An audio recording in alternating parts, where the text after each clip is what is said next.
Black business. From the moment I wake until the time I sleep, I am Black business. I am Black business. Are you Black business? I am Black business. Do you support Black businesses? I support Black business because I am Black business. Black Business Expo, one of the largest business showcases in the history of Black America in North Carolina. Sign up today at www.blackbusinessexpousa.com or call 919-380-9090. I am Black business. I am Black business. From the moment I wake until the time I sleep, I am Black business. I am Black business. Are you Black business? I am Black business. Do you support Black businesses? I support Black business because I am Black business. Black Business Expo, one of the largest business showcases in the history of Black America in North Carolina. Sign up today at www.blackbusinessexpousa.com or call 919-380-9090. I am Black business. I am Black business. From the moment I wake until the time I sleep, I am Black business. I am Black business. Are you Black business? I am Black business. Do you support Black businesses? I support Black business because I am Black business. Black Business Expo, one of the largest business showcases in the history of Black America in North Carolina.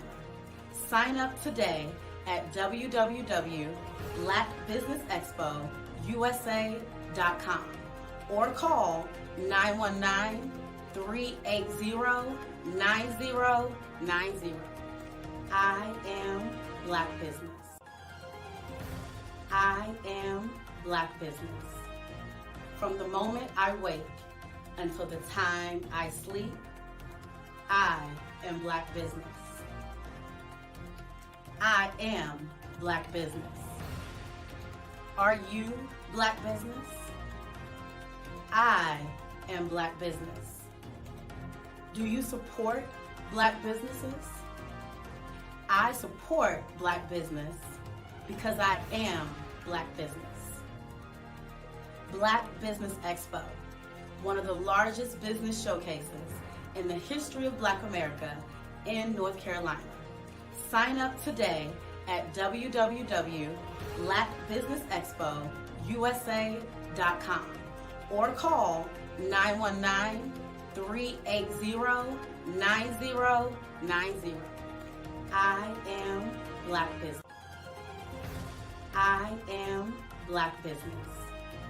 From the moment I wake until the time I sleep, I am Black business. I am Black business. Are you Black business? I am Black business. Do you support Black businesses?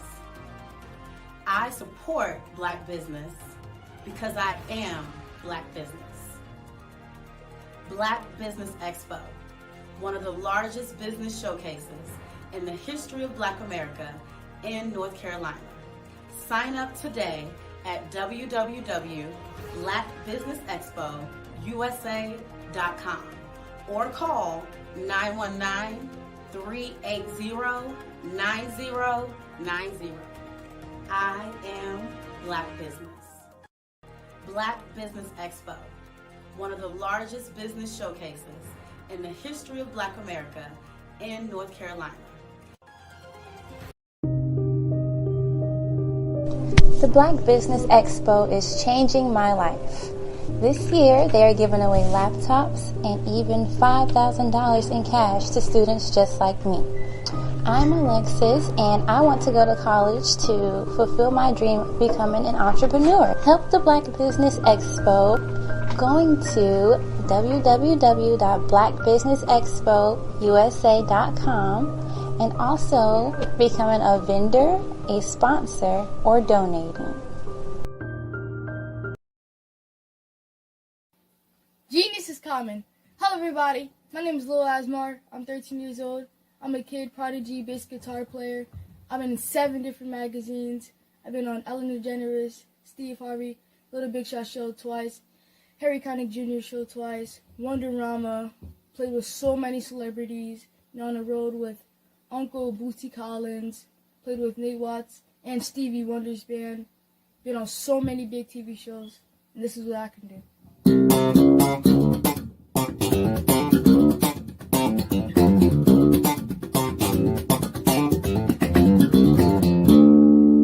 Genius is common. I love that. Genius is common. Welcome back to the Black Business USA Olympics. I'm so excited to be here with you, and I have been enjoying all of these phenomenal speakers on the platform for this half of the day.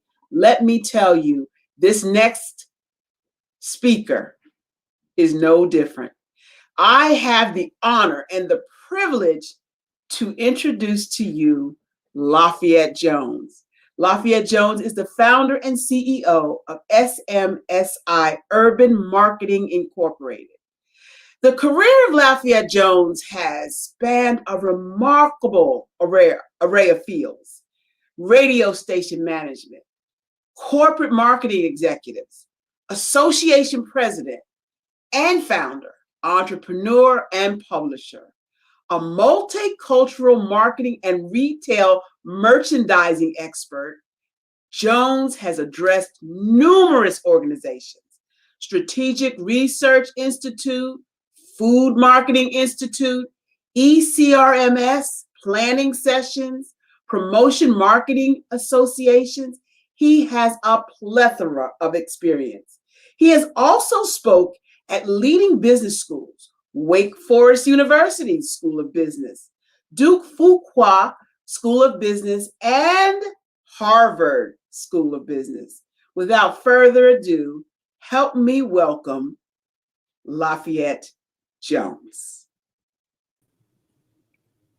Good afternoon. Good afternoon. So great to have you on the platform. How are you? Absolutely fabulous. If I get any better, there'd have to be 2 of me, and the world ain't ready for that. Well, So tell us a little bit about you before I let you go to the whole presentation. well, thank you for giving me that privilege. I want to first give a shout out and say thank you to Dr. Eric Kelly, who's been an associate for about 30 years, maybe a little longer. Wow. And so we, as they say in the business, go way back. But I am very pleased to be here. I've spent about maybe 60 years now working both on the corporate side, Procter & Gamble, Unilever, Kraft, ConAgra, General Mills, worked on major brands including Orville Redenbacher Gourmet Popcorn and Hunt's Sandwich, and just a plethora of brands. I also have the great privilege and honor of being in business with my life and business partner, Sandra Miller Jones, who is one of the founders of the Black MBAs. Wow. Was the first African-American woman, maybe the first African-American period, to graduate from Northwestern School, Kellogg School of Business. That's a school that is rated above Harvard. Had her MBA there many years ago. And she went to work at Quaker running Captain Crunch, if you know Captain Crunch. Yes, I remember. She was running $300 million worth of businesses many years ago. So it's been a a great journey. And I can Yeah.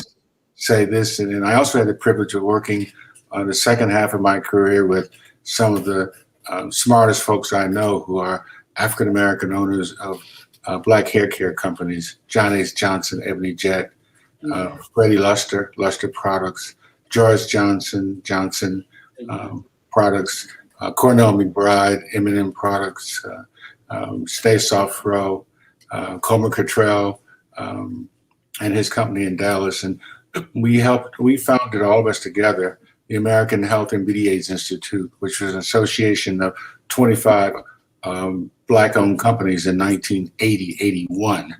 And we were doing about $500 million worth of business between us. And in fact, we were the big progenitors and supporters of BET, Bob Johnson. Yeah. Also, we were the first supporters of Soul Train, and we put millions of dollars into Essence Magazine in its formative primary years. So the black hair care companies understood black consumers well before most companies, and I'm talking about big corporate giants like L'Oreal and others. We were on it then. They came to the business along the way, and they learned a lot from us. But the point I'm making there, we have been, and I've been fortunate to have been president of that organization and one of its founders. But the learning that took place there by being in their offices, by meeting their people, by meeting people such as yourself and the great authors of the world, just the remarkable people, great artists of the world. These men are, and women too, let's not forget the women. These are the heirs of Madam C.J. Walker. And so black people have been beautiful for a long time. You better say that. I'm going to get out of the way. Because you're ready to drop some real nuggets. And I'm going to see you on the other side. All right. Well, thank you very much. I so much appreciate being here and having an opportunity to speak with your audience and Dr. Kelly's hard work and all of the people who have done so much to bring us to where we are today. First, let me just say this. I'm known to say things that may not be so popular. And if everyone wants to shoot me before the meeting is over. So that may be the case, but I'm here to share what I've learned over the years and hope it'll be helpful to you. Let's don't get it twisted that because you're black in business, you're going to win. That is not the case at all. As a matter of fact, some of us, for the first half of my career, and largely the second half, most of my clients have not been black clients. And we work for a lot of wonderful black-owned companies involved with their leadership and helping them promote their products. But the truth of the matter is most of our revenue came from large multinational companies. Now, it depends on the level that you want to play at, the level that you're able to play at. You don't rest your hope on just having a black business. You got to have the best black business. And as a matter of fact, you got to have the best business in the category that you're in, whatever that is, because you never know how and when the opportunities are going to come to your attention. So I just say that not to put a damper on being black, because I'm black all the way for a long time, for my whole life. From the time I learned to sell flowers on the street corner with my parents in Buffalo, New York, and work in small businesses. But you got to be more than black. You got to be good at what you do. You have to do it on time. You have to do it well. You have to do it within certain practices and policies, and you have to understand the larger picture. So, but it is a good thing to know that you're black and to know what that means and know your history and to know that you come from great entrepreneurs as proven every day. But you've got to do more than that. You need to look out the front windshield, and you need to have an eye in the rear view mirror so you know where you came from. Well, enough on that. Let's talk about the keys, and I want to thank Mark for his good work. He's in the background there doing all this good technical work, and we love people like him, and also for others on the team. I'm going to talk about the keys to success and how you can market and promote your business and along the way share some of the things that we've learned. A reminder that success is a journey, not a destination. You don't wake up every morning and tell me I'm be successful. You just kind of smell the roses as you go along, and their ups and downs. Next slide, please. Part of first, a little background. Ms. Smith talked about what we've been doing for the last 40 years. It was called ethnic marketing. It's been called multicultural marketing. It's been called every kind of marketing you can think of. But marketing is the essence of reaching the right consumer at the right time with the right pricing and the right mix of things. Our company was founded by Sandy Miller Jones, now Mrs. Jones, in the late 70s. Thank you. Hold on, please. In Chicago. We moved to Winston-Salem because that's our hometown, and that's where she wanted to come take care of her parents, and I'm in love with her, so that's how I got here too. We have major experience, which I talked about before, both on the mega size global businesses as well as experience working in startups, our own and others, and working with African-American entrepreneurs in the beauty business. We have personnel, and Sandy's going to talk to you about that later. She's coming on next on the Black Business Expo USA and talk about some things that are close to her heart and the business that a new business that she's founded. Not a new business, actually our current business with some new wings on it. She's taken some time out to help build Obamacare and therefore develop the staff. Now, we have personnel in 30 markets. One of the things that characterizes our company is we do things on a large scale. For example, we have a sampling group and free product samples. We delivered for General Mills 1.5 million units of Yoplait, which is a yogurt. We did it in 30, we actually did it in about 20 markets. And we did it in churches, beauty salons, barbershops, points of sweat where people play. Now we have an experienced headquarters staff. What's changed about us is that we, like other companies, have moved from having just a place-based headquarters staff where our teams are working virtually. We've been working virtually probably for about 6 or 7, maybe a little less than 10 years now. It's gradually, but the pandemic really thrust us forward. We also have developed, in addition to free product samples, try it, you like it, you heard of that? We give away tens of millions of free product samples where consumers live, work, play, shop, study, worship, and they try it, they like it, they convert to the full product. We have a pretty good, and I would like to say superior knowledge of the ethnic or multicultural consumer marketplace. We know that there are about 28,000 zip codes in the US. We know that we can reach 80% of our target audience in about 8,000 of those zip codes. And using modern day technology and high touch techniques. And just let me say a moment about that. I know that the young marketers, and you have so much to be proud of, really are very reliant on just doing things online or doing them in a virtual way. And it certainly has many, many advantages. And we are utilizing those in our businesses as well for our publications and for our communications and even some mundane things, office management. We think that's wonderful. Now that's the high touch side of the business. There's another side that you must not forget about. This is about relationships, the high touch. So we practice a balance of marketing called high tech and high touch. High touch is the relationship you have with these consumers. For example, we're working on a program for a municipal government, even as we speak today, that's trying to get people signed up so they won't get evicted from their homes, because the supporting marketplace is changing. And so if people have back rent or haven't paid their rent for months for reasons of the pandemic and others, there are funds out there now to help them.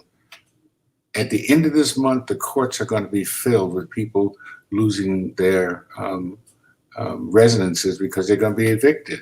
Now, there's literally millions of dollars available to our consumers, and I'm talking about people who may not have a place to live in 2 weeks, to help them actually pay the rent. You know what the problem is? The municipal governments and others can't find a way to communicate with this target. They do direct mail, they do radio, they do television, they do online, they do everything that you can imagine that I'm sure you all know how to do on a telephone. But one of the things they've fallen back to is going out and shaking people's hands, going out in the community, knocking on doors. So in addition to high tech, you have to employ a high touch. Many people, especially many of our consumers, do not have access to the internet. Some of our older citizens, same thing, may have difficulty with their eyesight, may have other things that keep them from getting some of this money. So you know what we're doing now? We're going to people's doors and asking them, can we help you? It's about the relationship. So enough about high tech and high touch. I urge you not to be what is called a one-trick pony. Now, in our programs across the country, multicultural communities, we deal with what we call opinion leaders. And opinion leaders are people who are sometimes gatekeepers. They're ministers, there are barbershop owners, salon owners, and thank you very much. Salon owners, let me mention these African-American women who own salons. It's the largest number of Black female businesses in America. They're called beauty shops, they're called beauty salons, and they do millions of dollars of work, whether it's as an esthetician, a cosmetologist, a stylist, a designer, every man call. And the same thing is true for barbershops. So those are large business networks, and they've been around for a while. I said earlier, we do consumer product sampling. We do large scale experiential marketing. We do in-store retail merchandise. Would you like to have one? Try one. You like it? We work for associations, and we have a publication called Urban Call, which is a custom consumer publication that goes to consumers and trade. Everything about it is custom. Next slide, please.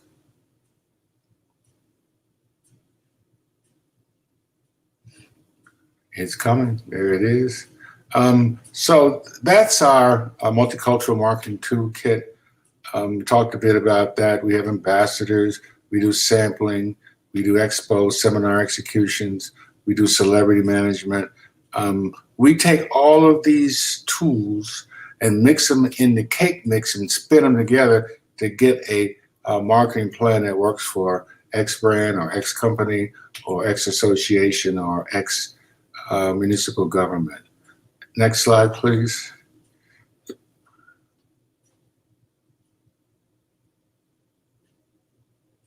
Thank you.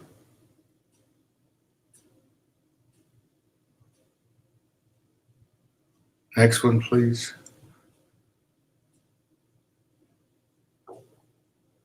Okay, we like to say, you can see that we work for Pfizer, AARP, Johnson & Johnson, Cheerios, Hamburger Helper, Feed and Dreams, Pine Sol.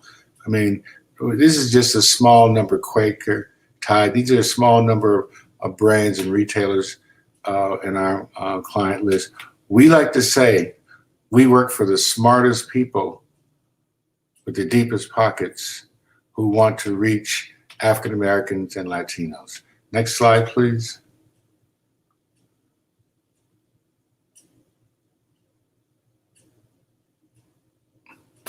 I want to talk to you a bit about the keys to marketing. You're in this session because you probably already started your business, and I always say that marketing your business doesn't have to be rocket science. There's some practical ways that you can use to market your products and some concepts. And these are the things I want to share with you this afternoon. Next slide, please. I'm so appreciative that Mark is there on the target moving the slides for me. And is it possible, Mark, for us to go to, are you on the full slide now? And I'm at the entrepreneur since childhood. Is it possible to go to full slide from there? Or that's good right there. Thank you. Hold on a second. I'm going to track with you on another system that allow me to move ahead a little bit. One moment, please, while I catch up, or maybe get ahead. I talked about our multicultural trade kit. I've talked about the deep pockets we work for. I've talked about, I want to talk about myself as an entrepreneur. I grew up in a family where we were entrepreneurs. We sold flowers on the street corner. My mother and father and I, for Mother's Day and holidays, and my father would always say, let's get the first cut on the money. We had exhibits at the county fairs in the mid 50s. I was just a small boy. But that's one of the ways that entrepreneurs are developed. They're developed usually in households. If you look at Black hair care companies, note that the most successful ones, if you just hold it, yes, thank you. If you note that that's it, that's a slide. That the most successful ones are family run. Johnson Publishing was a family business, a mother, a father, and a daughter. McBride Laboratories, a family business, 4 children, a mother and a father. You know, they say that folks who pray together stay together. I say that's true, but also folks who work together do well together. If you look at Soft Sheen Products, there's a father, Mr. Ed Gardner and Betty Ann Gardner, and their 2 children, or 3 children, excuse me, and their nieces and nephews built a $100 million company and sold it for a little more than $100 million. So families that work together. So if you have a business and you have some of your children working in it, one of the things that you're going to pass along to them is this intergenerational wealth from your generation to the next. You can leave them some money when you go to the next stage of life, the spiritual side of your life, but you also can leave them a legacy of hands-on. I knew how to count money when I was 10 because my father would bring money home and we put it on the bed. That's how we count our money, you know, our cash for the day, and we would count it out, you know, nickels and dimes. And he'd always say, you know, son, there's 100 pennies in a dollar now. Don't give me 99 cents now. And by the way, he would say to me, and you could keep all the quarters. And I was 10 or 11. And so I was just loving keeping the quarters. Today we work for Fortune 500 companies. So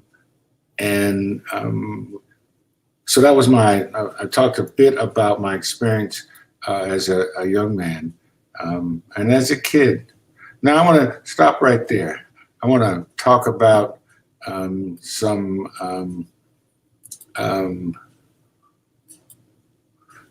lessons. Now you say, who are the masters? And why would we be talking about geese and teamwork? And why would we be talking about spiritual lessons? And what are the 4 or 5 keys, there's a 5th one now, I think, to success? Well, let's start with the one at the bottom that's I referred to earlier.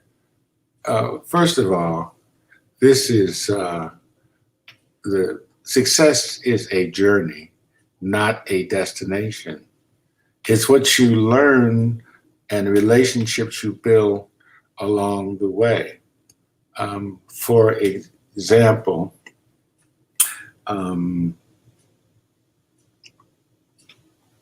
one of my classmates in school, I went to Fisk University undergraduate, was John Lewis, the most modest, kindest. Let's go back, please. Amanda, let's go backwards, please. Let's stop at the topics right there. Thank you. Kindest men you ever met. You would never believe that John Lewis would have been not only a long-term U.S. congressman, but a national, international, global icon. Here's a guy came to school with all his clothes wrapped in a newspaper, pretty much. Here's a guy who was not a great speaker, but learned to be a great speaker. And he's a person who really put everything he had into it. Another person that I met a lot of people. Mr. Ed Gardner of Soft Sheen Products, I used to spend every Friday with him for a year in Chicago, riding around in his Jaguar, going to visit for places. He had a program called Black on Black Love. It was an anti-crime program. And he was a guy who said if you want to work at Soft Sheen, he had 700 plant workers. You had to have a voting card because he wouldn't let you work there if you didn't vote. We helped to put one of the mayors in place there. So the principals, John H. Johnson, who is one of the greatest, I worked with him for a number of years, used to say, if you want to do something, find out who else is doing it and copy it. His magazine is exact duplicate of Life magazine. Ebony magazine is what he created. You may not have ever heard of Life magazine. Some of you have, but John H. Johnson was one of the great principals. And one of the qualities that they all had, and we'll open the next slide, please. We'll talk about them. Thank you. To the next slide. The next slide is entitled The Keys of the Millionaires Roundtable. Oh my goodness. Hold on a second. I can get there. Yes. Now, I didn't say that being a millionaire was a bad thing. All of these people were, including Mr. Fuller, George Johnson, S.B. Fuller. If you don't know S.B. Fuller, Google S.B. Fuller, and you will understand greatness. He's a black man for his time who owned not only a department store, cosmetics company, newspapers. He was quite an entrepreneur. And he is the father, if you will, the spiritual leader and father of John H. Johnson, George Johnson, Marcus Griffith, etc. By the way, I met some great people who were not millionaires, but they were rich in their culture. One of the gentlemen, Dr. Austin Curtis, was George Washington Carver's the inventor and agronomist, black. They worked together and they did an awful lot of work in peanut oil production, and it's now being used in skincare products. Next slide. And my friend Joe Dudley. And these are not people that I thought about. These are people I know and met. Joe Dudley is not was, an amazing person. Joe Dudley, I'm on slide Lessons from the Masters. Let's go to the next slide, which is, I think we skipped around. Mr. Dudley used to always say something that I thought was so good, and I'm at the slide, John H. Johnson, thank you. Used to say, everyone has an advantage. If you're tall, you have an advantage. If you're short, you have an advantage. You know, if you're dark skinned, you have an advantage. If you're light skinned, you have an advantage. If you're a woman, you have an advantage. And on and on and on. And then he would say, It's your job to find where your advantage is and how to leverage that. So his point of view has been a terrific one. No matter who you are, where you are, you've got some advantages. You just got to figure it out. My friend and mentor, Mr. John H. Johnson, Ebony Jet Fashion Fair, built a $400 million, started with $500. And he would always say, if you're going to do it now, do it right. And when I was one of his vice presidents and a general manager of division of one of his companies, we're located in South Michigan, 820 South Michigan, right there in the heart of Chicago, downtown. Mr. Johnson owned the whole block. I came in one day and he said to me, and I'm a senior VP. I'm making well over six figures, easy, plus bonus, plus car, plus. Now, you had to work pretty hard for that. A tough master. He said to me one day, I walked in, he said, did you check the ladies' room? I'm saying to myself, and I used to be kind of a smarty pants. I might be still now, but I was kind of a smart. I said to myself, why is he asking me about the ladies' room? Why is he asking, did I check the toilet tissue?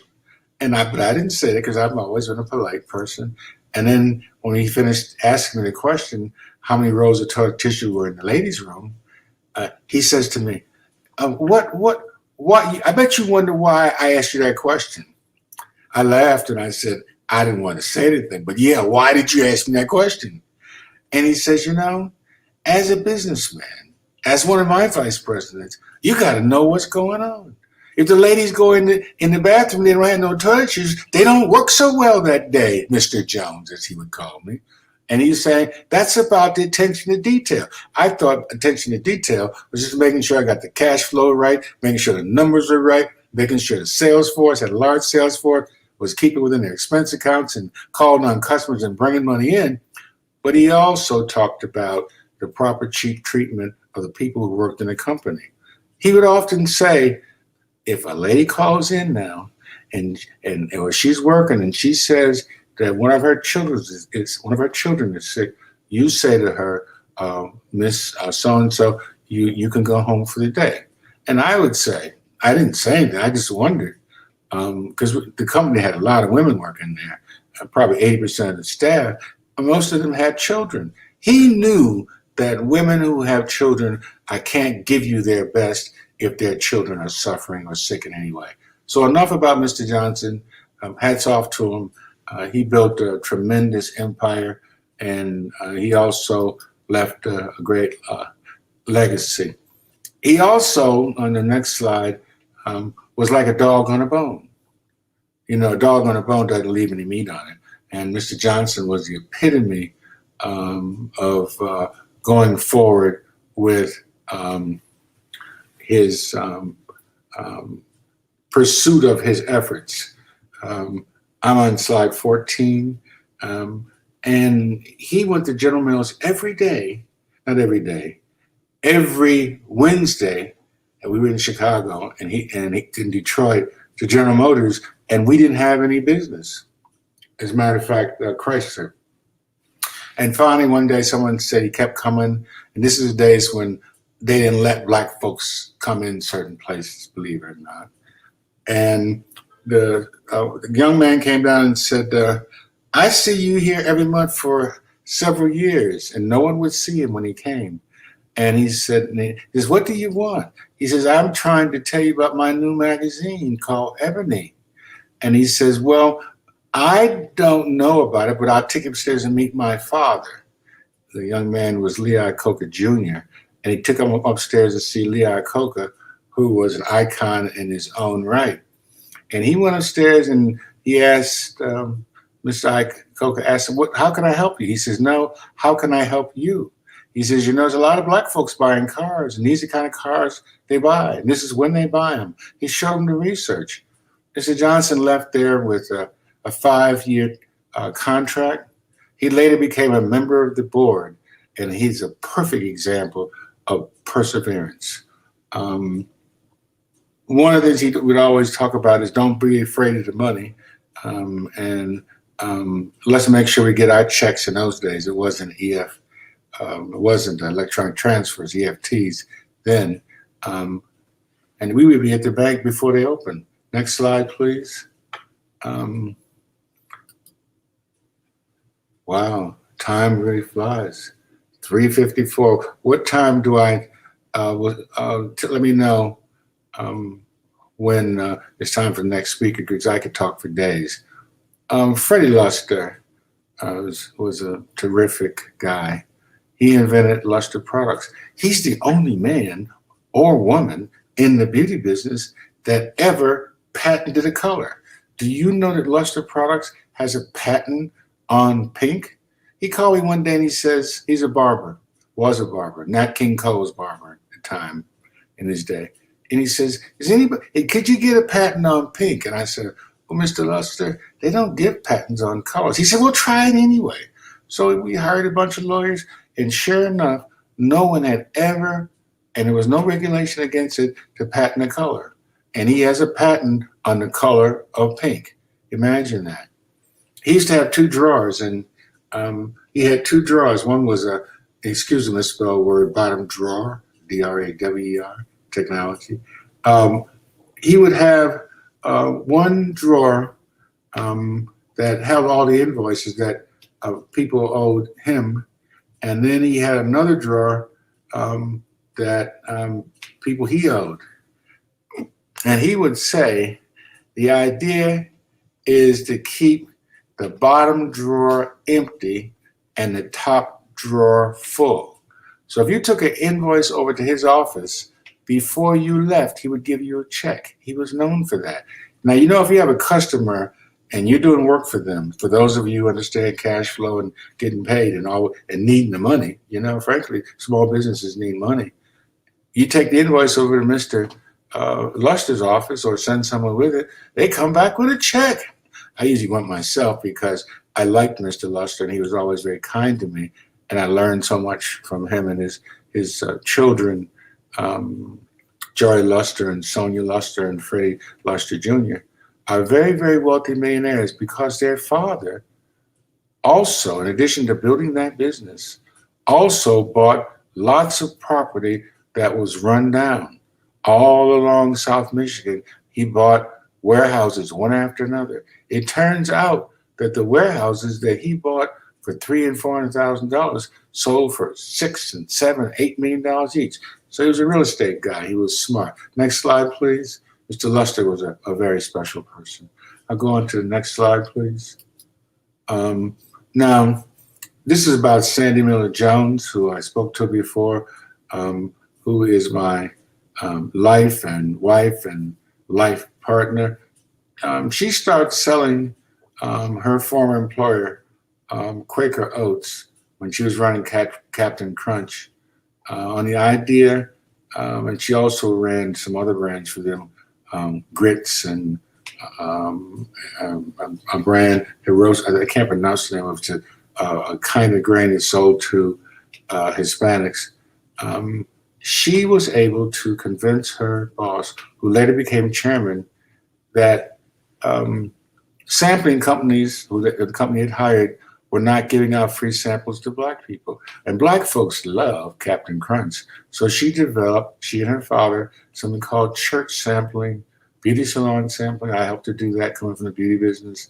And she was able to get a multi-million-dollar contract, her office furniture, and 2 years on the payroll after she left because she had done such a good job.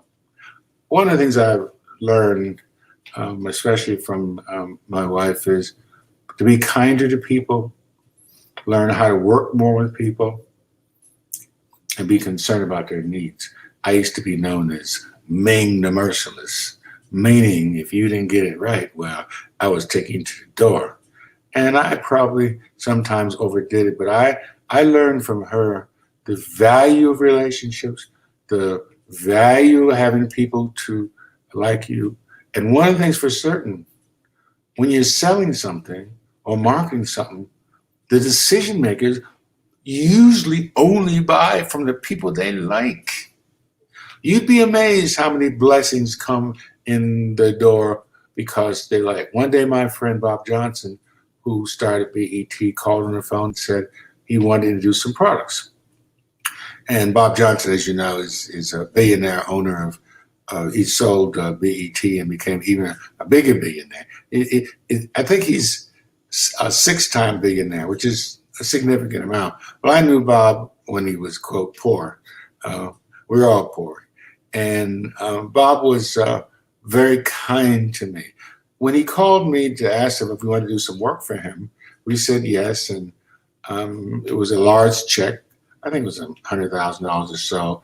And he said, well, I'll make the deal. And we did it in a handshake. And I called him one day about a week later. I said, hey, man, I didn't get the check.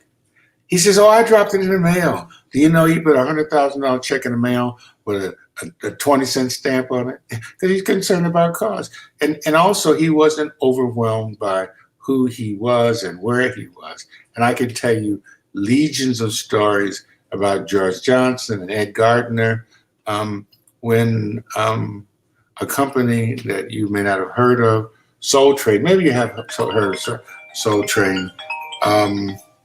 The small companies always have cash flow. So Mr. Johnson, George Johnson would say to me, I need you to take this check for $50,000, catch the plane and go to New York and make sure Don Cornelius gets it before noon. Okay, I'm on the 6 a.m. flight to LA from Chicago. Or the same thing for Essence. We as Black people learned how to work together because those companies, Soul Train, Essence, and Ebony, could bring us customers. And therefore we revered them, not only because they were our friends. Now, we fought often, you know, our friends are competitors. We're friendly competitors, but we supported one another because we all belong to the same ecosystem, so to speak. Now let's switch for a moment to the next slide. I was talking about Sandy Miller Jones. By the way, some of you ought not be in business. Some of you ought to be number 2 in someone else's business. Okay? Now there's a whole thing now about, oh, my business, I want to work for myself. Yeah, but everybody's not capable of working for themselves. Do you know that entrepreneurs who own their own business often don't get paid because they don't have enough money to meet payroll? And so if you run a business, maybe this month you don't get paid, or this week, because you have to take care of your people. Being an entrepreneur also means early mornings and late nights. So you may not be cut out to be number 1. So let's not get it twisted that I'm gonna work. And there's a lot of discussion, but I'm gonna work for myself. Maybe you ought to be working for somebody else, you know, because maybe someone else knows something that you don't know, and maybe you can help the person who wants you to be number 2 or 3 or 4 be more profitable. Bill Gates' right-hand man, his number 2, made $12 million. So let's don't get it twisted about that number 2. You know, maybe sometimes you ought not be number 1. And I've learned that on my personal experience. Now, the next slide, lessons from God. Oh, my goodness. There's some pretty important spiritual lessons. And one of them is, this is real basic now. You probably think we're going to talk about something extraordinary, and it is, but it's simple. You got to get enough sleep at night. If you're sleeping 2 or 3 hours a day and you're not getting enough sleep at night, your body is not functioning at its peak. Okay? Now, some of us have had to learn that, including myself, over the years. I'm in fairly good condition. I'm sleeping 7.5 hours a night. I'm doing about 1,500 calories. I'm walking roughly 10,000 steps a day, because soon I'll be 80, believe it or not. And so if I want to go the distance here, I've got to do what it takes to stay in good physical condition.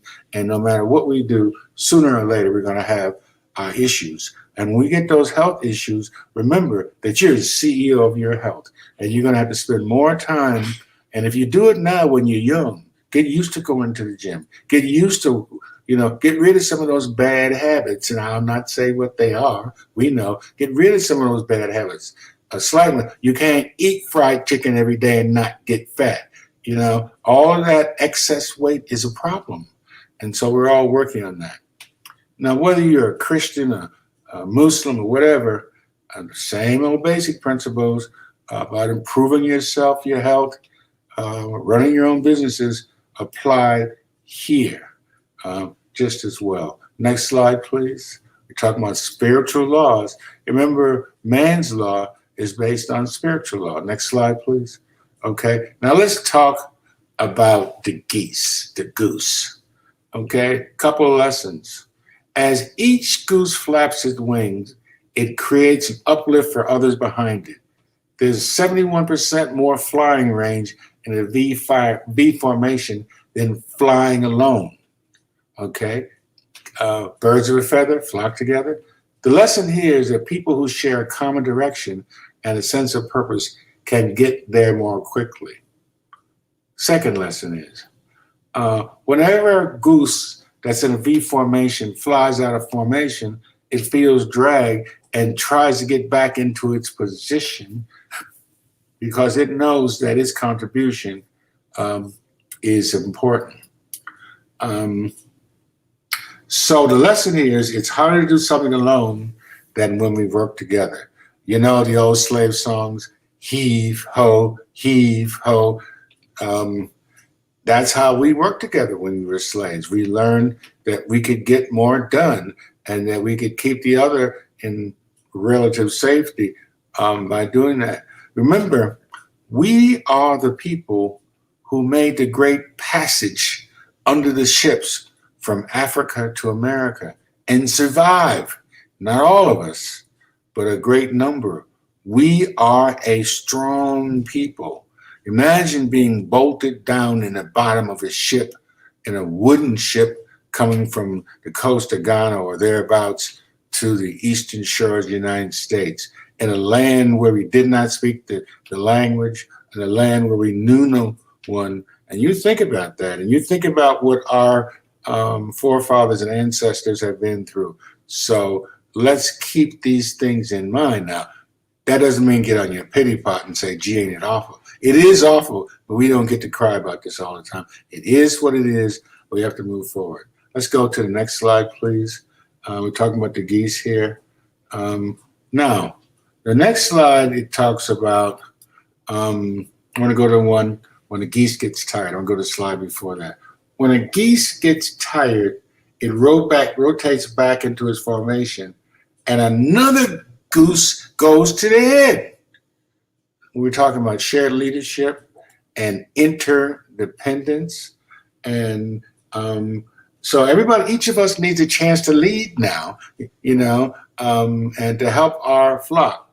Now, here's a really great one. They use this principle in warfare and taking care of the wounded and the sick. When a goose gets tired or is wounded and falls back, another goose falls behind and stays with it until it revives or dies. Then they will catch up and join another flock. The lesson is we all need help from time to time, and we should stand by our friends and people who are not our friends, as the Christians would say, in difficult times. So I give these simple lessons because there's so much to learn. Next slide, please. So much to learn, and I'll help you here. I believe that there are four things. This is slide 22, and we just got a few more to go. Slide 22. I believe there are four things that make people successful. First of all, it took me a long time to get this one, although I grew up in a Christian household and my mother prayed over this. I'm on slide 22, please. Faith in God is a good one. If you're not grounded spiritually, and if it's hard and don't believe that anything is possible, you're missing a big opportunity. Imagine thinking that you're going to take this product and you're going to sell to 1 million people and you're going to make $10 million in 1 year. I know some people who had that kind of faith. I know some Black entrepreneurs who mortgaged their house for $50,000 so they could buy a note on a television, on a satellite, when no one even knew what a satellite hardly was, Bob Johnson. And he created BET, and it turned him into a sentiment a billionaire. That means a billionaire 5 times over. So you got to have faith in good times and bad times. I cannot tell you how many times that when my payroll was short and I knew, oh Lord, help us, Lord, and that the money came at the time. I mean, it's not a perfect world, so we have to have faith. Another thing is confidence. And by confidence, I'm not talking about, yeah, I know everything and I'm right all the time and I got it. The real confident people, the people who say, well, I just don't know. What do you think we should do here, Mrs. Jones or Mr. Jones or whatever the name happens to be? The confident people are the people who know what they don't know because they're able to stop and ask questions. So as an entrepreneur, you've got to pick that up. Slide 23, please. Next one, confidence. The other one is next to our discipline. Discipline is real simple. Do the right thing at the right time for the right reason and self-discipline. That's always been a hard one for me, still is. Self-discipline may be called focus. I have 2 things written on my screen at the bottom. One is called courage. I must have courage and I must keep focus. My wife is one of the most focused people I know. And by the way, sometimes if you don't have the discipline, find someone who has a discipline, be their friend or associate and follow them. So you don't always have to have all these characteristics. You just need to know people who have them and then copy them. For example, I have a friend whose name is Michael Suggs. I've known him for 30 years. He reads the newspaper every day when he drinks his cup of coffee. You talk about online or a hard paper copy. That means he knows what's going on in the world. That's part of his discipline. And you can set your own self-discipline. Determination. No matter what, nothing's going to turn me around, right or left. Just keep forging ahead. And let me tell you, you're going to run into some bumps in the road, maybe some valleys and some chasms on this journey that you're on now. But you can't be discouraged. You got to keep going and you got to forge ahead. Next slide, please. Bet you're wondering how many slides we got here. Not many more. Now, starting your own business real quick. Plan to subsidize yourself the first year, 70%, the second, the third, 20%. Set aside some cash. You know, you can never have enough cash.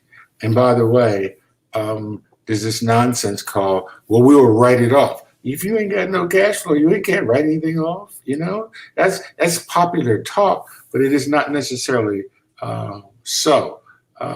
You have to calculate your monthly expenses, whether it's a product or your business, and you got to prepare to work 50, 60 hours of work a week from the get-go. And also, you got to be willing to accept rejection. My friend, Kathy, who started Radio and TV One, made 89 financial presentations to the bank, and the 90th one said yes. Can you imagine going to 89 banks and they're showing you the door? They're kind to you now. They smile at you. They may even buy you lunch. But when the day was over, they say no. Now, the idea of going back time and time again for 89 times. And if you talk about characteristics, that's one of the things that I've seen most of the great people I have met is they never give up. And I one of those people is Mr. Joe Dudley. I've watched him for years, day after day. And Mrs. Dudley, these people are on it like a dog on a bone. And even though Mr. Dudley has been sick in the last few years, he's still showing up every day in his shirt and his tie, trying to do something for his daughters, trying to help other people because they never give up, ever. That's a quality of a practice that will carry you a long way. Now, what are some of the traits of these entrepreneurs? This is the next slide, please. They're goal-driven. They're customer-focused. They develop their skills all the time. I say for myself, I'm real happy that I have a mentor whose name is Jimmy Davies, who runs a group called Every Dot Black, and I go to a technology class one-on-one on Tuesdays at noon and Thursday at noon because I want to learn technology. I know other forms of marketing fairly well, or promotion, or technology. You got to think big now, scale. You have to be flexible-minded. Life is like a suitcase. Comes with many different handles on it, and it gets furniture different ways. Your job is to catch the handle and bring it out of space. You've got to be socially responsible. And what I mean by that, you got to give. Look, no one gets out of here alive. You came with nothing, you'll leave with nothing. So along the way, the questions you're going to have spiritually to yourself is, what did I do at 0 when I was born? And what did I do when I was 0 when I died? What happened between 0 and 0? If the only thing you can say is, I got really rich, well, that ain't so bad, because, money's important. But at the same time, did you do anything else that was of value, that passed things along? And then you also be future oriented. And I think that I am pretty much through. The thing to walk away, couple big key points. Success is a journey, not a destination.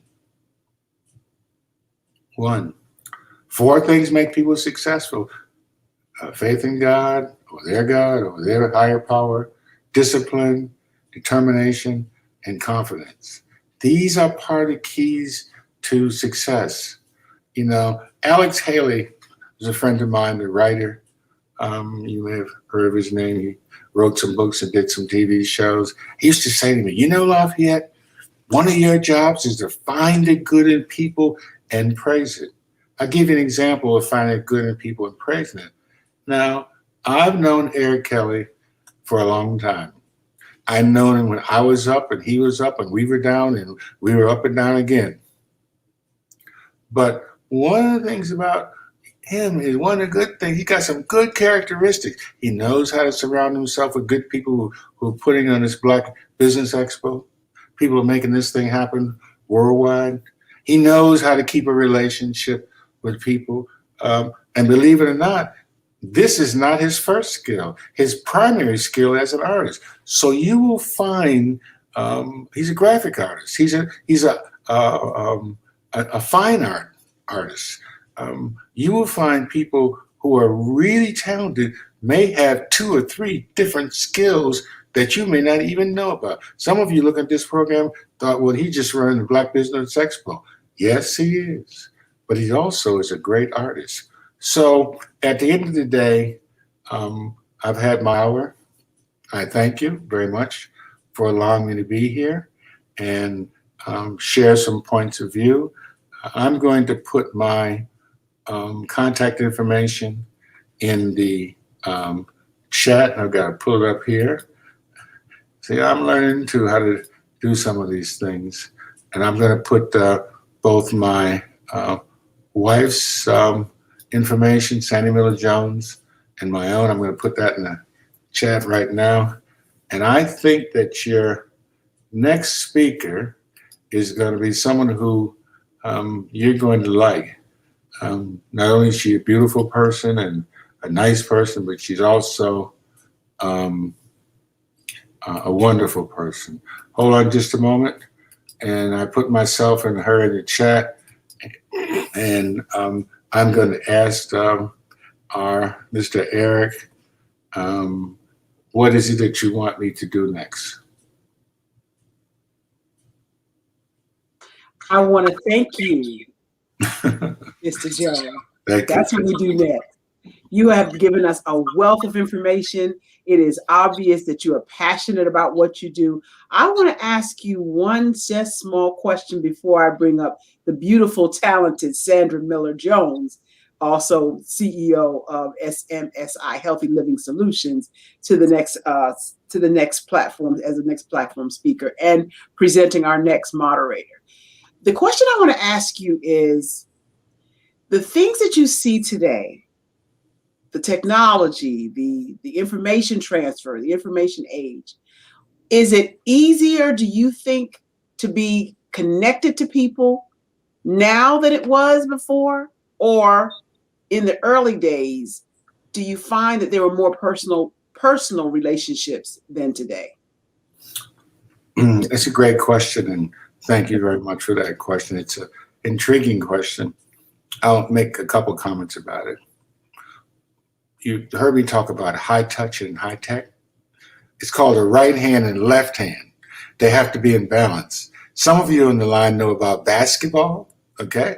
Now, if you know about basketball, if you can only dribble with your left hand to the left, that means if I'm your competitor, I can check you all day long.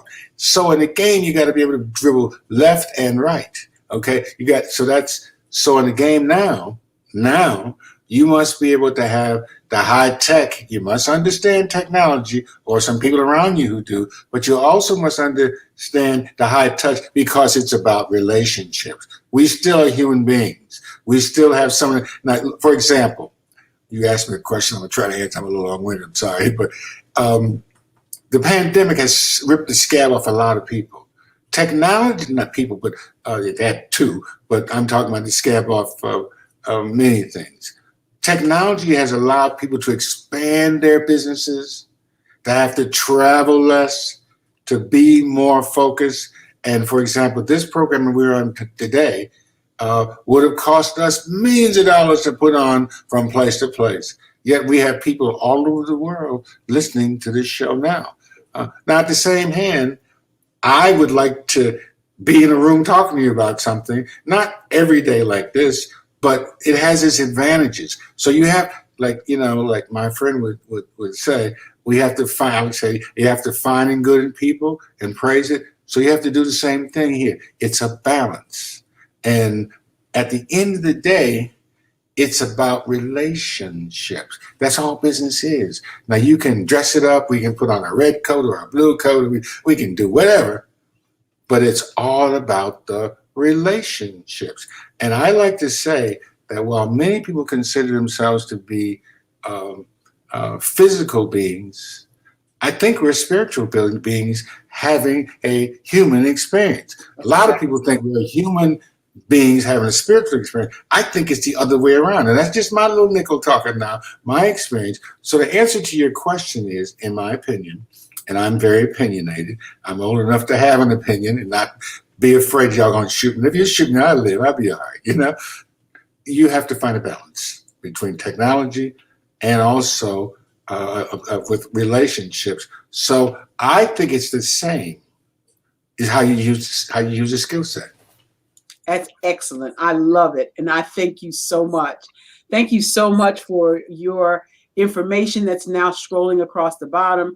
Thank you so much for imparting in us wisdom. We definitely appreciate your being on the Black Business Expo USA, and we'll see you on the other side. Oh, by the way, Genius is coming. That's very good. Thank you so much. Let me go get Mrs. Jones, and she'll be here in just a moment. All right. Thank you so much. I want to thank you so much for being here with us today. We know why we're here. Our mission is to create scholarships up to $5,000 for our students. Won't you contribute today?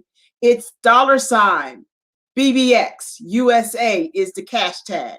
Or contact us on the web, www.blackbusinessexpousa.com, and donate today. We're asking you to help us help our students. I also want to thank our sponsors. Without them, this could not be possible. And I want to thank Black Leaders Worldwide, Peony Properties, LLC, First Atlantic, Step Management, Moody Capital Partners, the National Black Mastermind Group, ATS TV, A New Way Home, North Carolina, Lee Entertainment, Extreme FX, Promise Media, Lotus Riche Coaching and Training, Genius is Common, Barbara A. Smith, LLC, Sharon Campbell Solutions Group, Kingdom Legacy Partnerships, LLC, GAMS Unlimited, LLC, and Level S, Creative Force Studios, and of course, Black Business Expo USA. Well, my time here has come to an end. I have had a phenomenal time with you on the Black Business Expo USA. And next, I want to bring up our next moderator, O to the M to the G, my girl, Yolanda Yvette. Good day, business owners. Oh, I'm sorry. Hey, Barbara, how are you? Yeah, I'm still here. I'm still here. Oh, I forgot. Hello, how were you? Thank you for bringing me up. Before I get out of here, I want to know, what do you do, Yolanda? Well, I am Yolanda Yvette. I am an author, a motivational speaker, and a public speaking specialist. I help authors, coaches, and public speakers to speak more effectively and to make a profit at it. That's wonderful. And it's great. And I'm so glad you're here. Your business sounds phenomenal. You sound phenomenal. And I want to let you know that genius is coming. And I'll see you on the other side. All right now. Well, good day, business owners, entrepreneurs, thought leaders, and corporations. Welcome to the Black Business Network. I am Yolanda Yvette, your business moderator for today. On the Black Business Network, the Black Business Network is a 24-hour business network showcasing Black businesses, business owners, entrepreneurs, thought leaders from across the world. We have speakers from North Carolina, London, Singapore, Japan, cities all over the United States. The BBN is a global community sharing their business knowledge to empower, inspire, and to educate businesses about businesses. So today's guest is Sandra Miller Jones. Sandra Miller Jones is a nationally recognized multicultural marketing expert, the first Black female marketing executive for the Quaker Oats Company, introducing Cap'n Crunch, Crunch Berries, Quaker flavored instant grits, and managing the $1 million plus Quaker oatmeal franchise. She is also a founder, of the National Black MBA Association and the League of Black Women, and a member of Links, Inc., and the National Urban League. So, I present to you Miss Sandra Miller Jones. Hi, Miss Yvette. How are you? I'm doing well. Thank you, Sandra. How are you? I'm good. Thank you. And thank you so much for letting me be here with you. Oh, you are welcome. I can't wait to hear what you have to say along with everybody else. So listen, remember, genius is common, and I will see you on the other side. Oh, wonderful. I am so glad to have the opportunity to be with you guys today. I hope you had a chance to be with my husband in his presentation, because it was excellent. He was able to provide some gems of truth that could be useful to any entrepreneur. Lafayette Jones is his name, and I'm Sandra Miller Jones. We started our business over 40 years ago now. But what I want to talk to you about primarily is the Affordable Care Act, which is sometimes called Obamacare. I want to tell you some things about the act as it was originally developed, and some things about the new benefits that have been added to the Affordable Care Act. If you'll change slides, please, Mr. Ray. Can we go to the next slide? You all certainly recall what we've had to live through over the last year, since 2020, when we started to experience the pandemic, the coronavirus pandemic. In March of 2020, we were alerted that we had to start closing down many of our businesses, and our incomes started to go away. Over 36 million people were unemployed by mid-May of 2020. And as is the situation in many instances, African Americans were hit perhaps the hardest of anyone. We had unemployment rates of over 16%.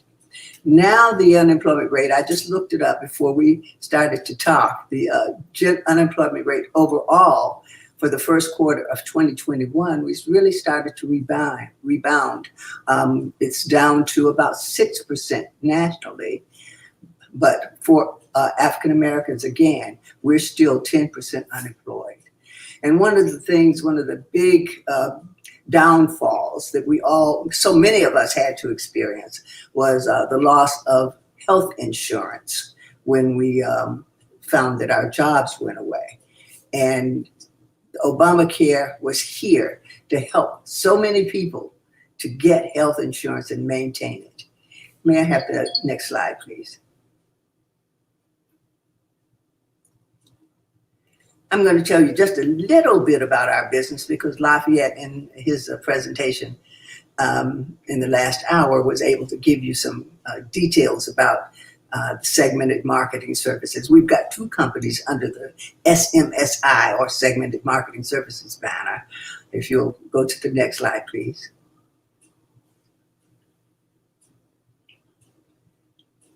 The Basic Company was founded over 40 years ago. We were in Chicago, but we came to North Carolina, which is my home, Winston-Salem, North Carolina, so we could be with family. Our daughter, who is now 31, was only 1 year old then, and so we were pleased to be able to have her with her grandparents. The two companies that we have are SMSI Healthy Living Solutions, and that's a company that I head, and then my husband heads SMSI Urban Call Marketing. We do a number of things from product sampling to publishing. Next slide, please.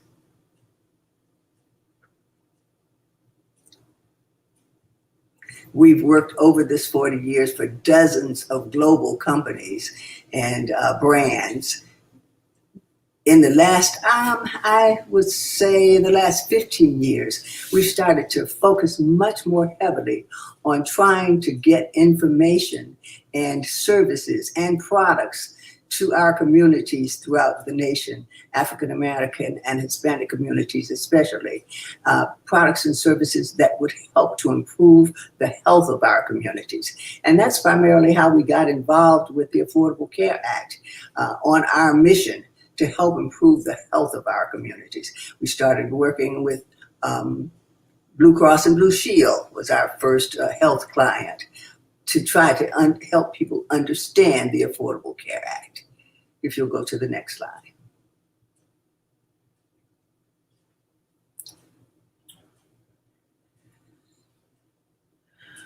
We, because of the work that we had done for major corporations and for other companies and entities such as municipal governments, we've built over the years relationships with over 10,000 churches in our communities, 35 communities across the country where we have teams of people on the ground.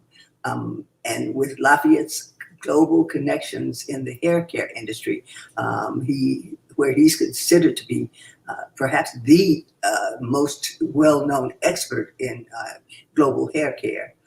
We built networks of beauty salons.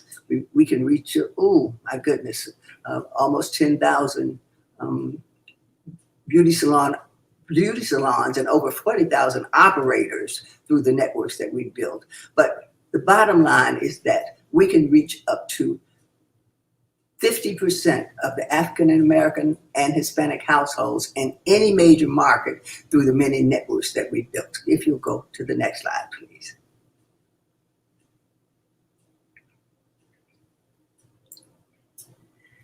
One of the communication tools that is in Lafayette's, my husband's bailiwick, is a publication called Urban Call.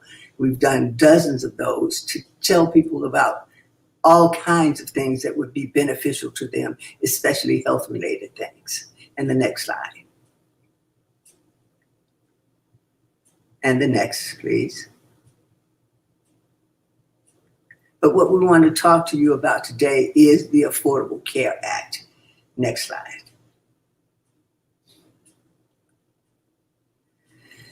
Regardless of what the media has tried to tell us over the last 4 years in particular, the Affordable Care Act is still the law of the land. It was a law that was put into place in 2010 under the Obama administration to help people who do not have health insurance or people who cannot afford to pay the high health insurance prices to get insured. And the next slide.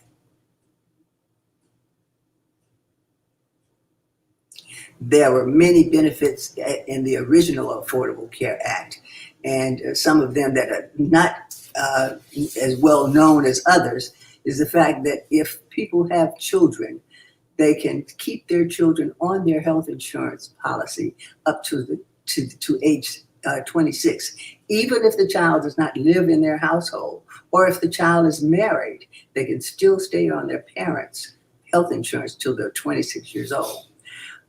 All medical insurance policies now must have preventive care coverage. They must be able to provide colonoscopies and mammograms, annual checkups, your immunizations at no cost, no copay, no cost at all to the recipient.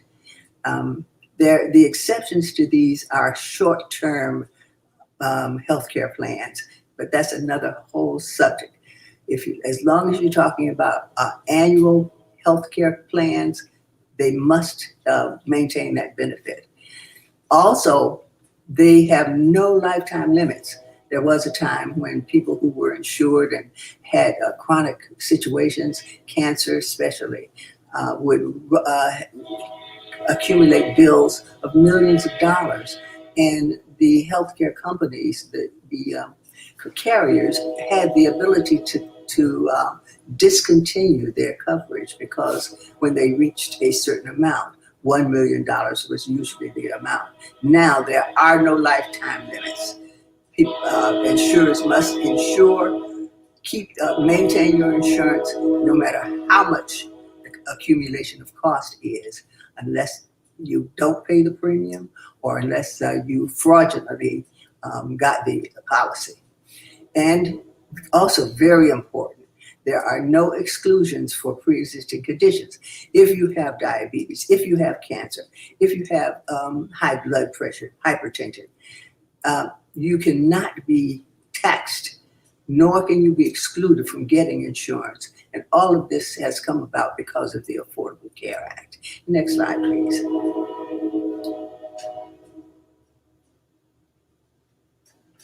We live downtown and you may hear the train going by. Also, because of the Affordable Care Act, all insurance policies must provide at least 10 essential benefits. And I won't read these off, but I'll just highlight a couple of them. Drug prescription coverage must be a part of your insurance plan. Pediatric, oral and dental. So vision, you must have dental care for children and vision care for children as a part of your plan. They must offer that as a part of your plan. Maternity and newborn care must be offered. Emergency services must be offered. So if your plan does not offer these things, and it is a full plan, then it is violating the laws. Next slide, please.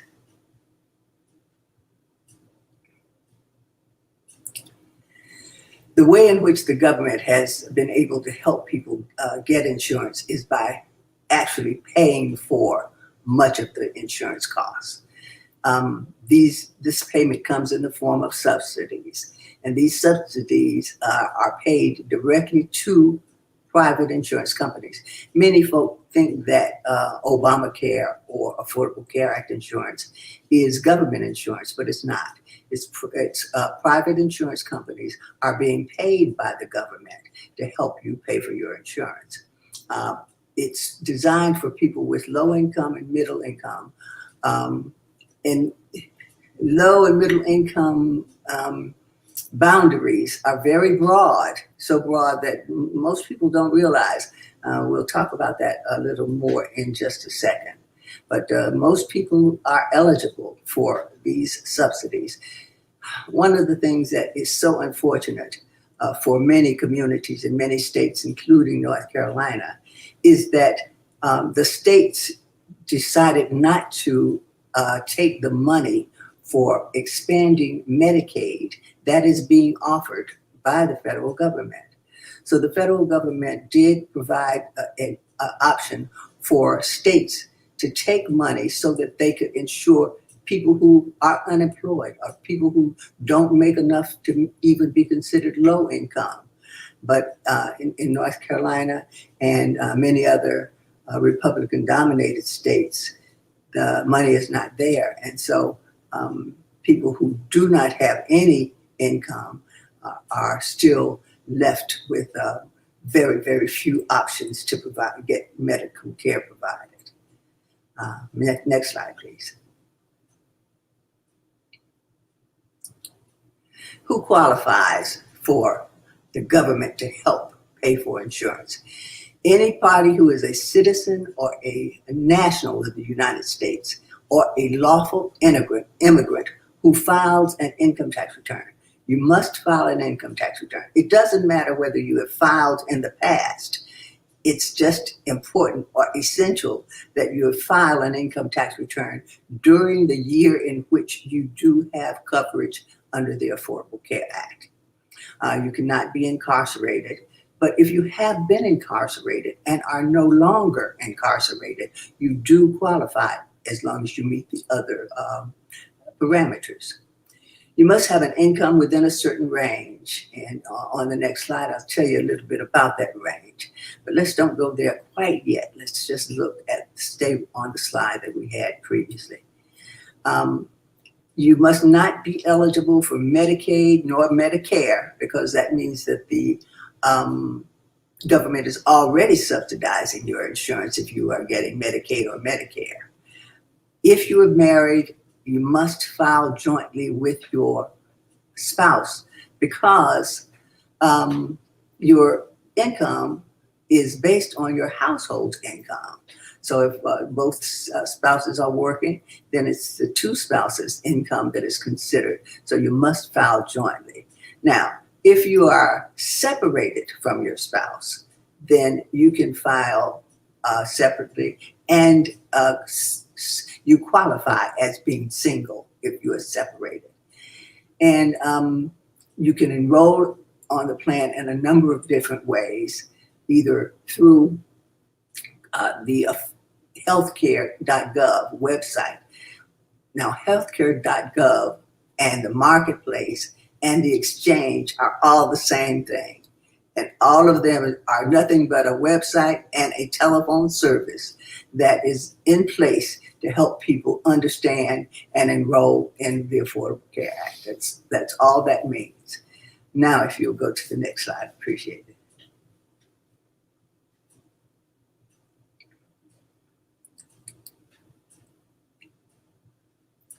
All right, now this is the slide that just gives you the parameters for how much must be made in order to receive assistance from the government to pay for your insurance. And I'm just going to go down the very first column. The number of people in the household is one of the characteristics that that the government uses to determine how much they will pay you they will pay the insurance company for you. So if one person is in the household, you can make as little as $12,760 during the year that you are being insured. So if you make, say, $13,000 and there's just one person in your household, then you qualify to get a subsidy. And still, one person in the household, and you make as much as $51,000, you still qualify to get a subsidy. And anywhere in between that, from $12,760, all the way up to $51,040. You will get money from the government to help. Now, of course, the less you make, the more money the government will pay for your insurance. The more you make, the less money the government will pay for your insurance. Right now, the subsidies, the amount of money that the government is paying, has been increased substantially. And so from now until April 15, across the board, across the United States, there are substantial subsidies being provided. So if a person has one person in the household, and the household is defined as how many people are on your tax return. So it doesn't matter how many people might be living with you. If on your tax return there's only one person, that's one in a household. So if a person has one person in the household and is making $13,000 to $14,000 during the year, they are likely, and this has been the experience with all of the people with whom we have helped, and we've helped over 10,000 people over the years. And in this past year, we've helped thousands. They are likely not to have to pay any monthly premium at all for their insurance. Their copay to go to their primary physician is likely to be about $5. Their copay to go to a specialist, the amount of money that they have to pay if they go to the specialist, is likely to be about $20. So those are the the measurements tell us that up to 50% of the people who are now, right in this moment, within this month, getting insurance under the Affordable Care Act are paying less than $10 a month monthly for their insurance premiums to their insurance company. And many of those are paying nothing at all. And I'll just go to a 4-person household, just again to give you an example. So in that first column, the number of people in the household, if there are 4 people in the household, the household income must be at least $26,200 in order for the government to help pay for your insurance. But it can be as much as $103,000, and something will be paid. If we'll go to the next slide.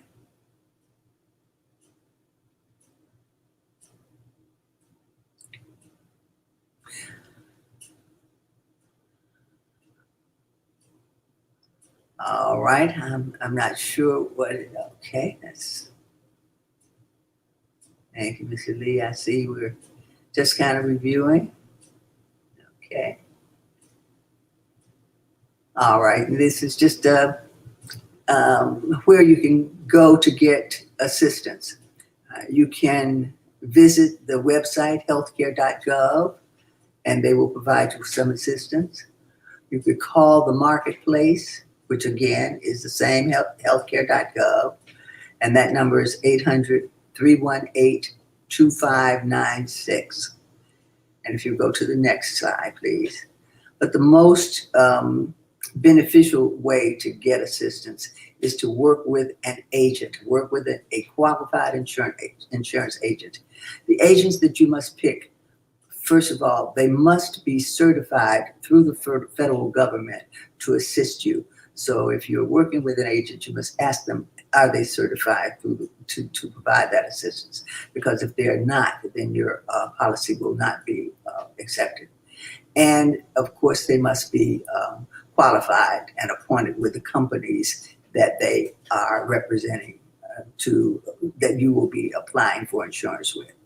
But agents are best because they can tell you the kinds of things that I have just explained, and they can also help you year after year rather than you're having no continuity with the assistance that you provide.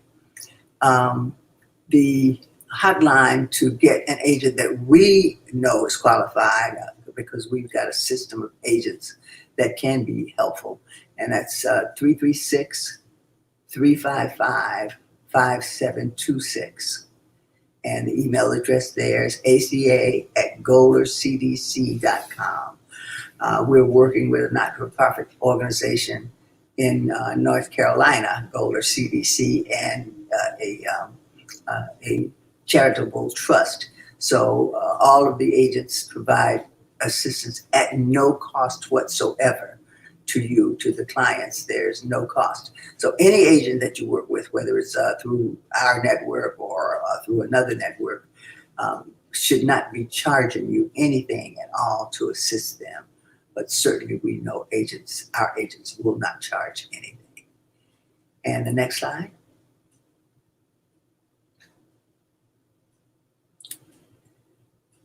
And the next slide.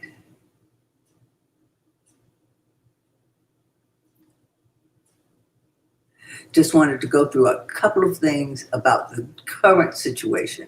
Right now, their SEP is special enrollment period. There is a special enrollment period going on right now from now until August 15 of this year. And during the special enrollment period, you can get insurance within 30 days after you apply. So if you were to apply for your insurance right now, your insurance would start, but it's this June, would start July 1st. So within 30 days after you apply, you will be able to have your insurance in place. That is not generally the case. Generally, one applies between November 1st and December 15th, between November 1st and December 15th for the following year. So for this year, for example, between November 1st of 2021 and December 15th, 2021, people will be applying for insurance that starts January 2022. The special enrollment period that is going on now is the first time that this special enrollment has been offered, and it is a result of the Biden administration's mandate that the marketplace be opened so that people can get some insurance. And because of COVID and so many people having lost insurance. Also, current enrollees can update their application. If you already have Obamacare, go back online or help somebody, go to an agent and have them reapply for you, because you can take advantage of these increased subsidies. Many people who are paying a monthly fee, $50 to $100, for example. I'm speaking of situations that I know have existed and have been solved. If they go back and reapply, they're not paying anything. So a person could be paying $50 a month for their insurance. They reapply, and they're not going to have to pay anything monthly for the rest of this year. And as I mentioned before, about half of the people who are enrolled, who will enroll or are already enrolled, will pay under $10 a month. There is no minimum income requirement for people who have received at least one unemployment check in 2021. We talked about from that chart, the least amount that you must make in order to qualify. There is no minimum income requirement if you've received at least one unemployment check. If you'll go to the next slide, please. And all of this is a result of this special enrollment that the Biden administration has put in place. If you had a penalty for making more money than you said you were going to make for last year, that penalty should be eliminated. You will not have to pay that penalty. So if you filed your income tax return and your accountant wasn't aware of the fact that you did not have to pay a penalty because you made more money than you said you were going to make, you should go back and reapply, because you're not supposed to pay any penalty for last year. That won't be the case this year, but for last year, you should not have to pay any penalty. If you made more money than was allowed in that chart, for example, if you are a person who made $100,000 for this year, you can get a reduced amount even though you made more money than is allowed in the chart, because the maximum amount that one would have to pay is 8.5% of whatever their adjusted gross income is. So I won't go into that. That's a little technical. And then finally, for people who were offered COBRA, the government will pay your COBRA payments up until October of this year. All right, those are the things that I wanted to share with you. I hope that some of this stuff has been useful and helpful for you. And I appreciate so much the opportunity to have been with you today. Thank you. Well, Mrs. Sandra Miller-Jones, I appreciate you. This was a great presentation. I would love for you to let us know how people can get in contact with you. What's your email, website, how people can reach you? All right. Lafayette is putting it up for me. I appreciate that, La. I'll try to put it up just a moment. Okay. I'll get it up. Well, while he's doing that, I would love to ask you, what made you so passionate about getting this message out about Obamacare, about the Affordable Care Act? Well, over the years, one of the things that we've been doing is going to communities throughout the nation, talking with people about what their needs are. And it just became so obvious that one of the major needs was some help with their healthcare issues. We as African Americans especially suffer so greatly and disproportionately with healthcare concerns. We have the most diabetes, we have the most hypertension, we have the most, and as we know, it's really been exacerbated over this last year. We have the most deaths from the COVID-19 situation. John, what's happening with American Heart? We've been working with the American Heart Association, among other organizations, to try to get messages out about healthcare issues. And so in addition to just the Affordable Care Act information, we're trying to get information about multiple ways in which we can improve our health in our communities. Well, listen, great information once again. So thank you for your time and speaking to us today. And listen, I will see you all on the other side. All right, Miss Yvette. Thank you so much. You take care. Right.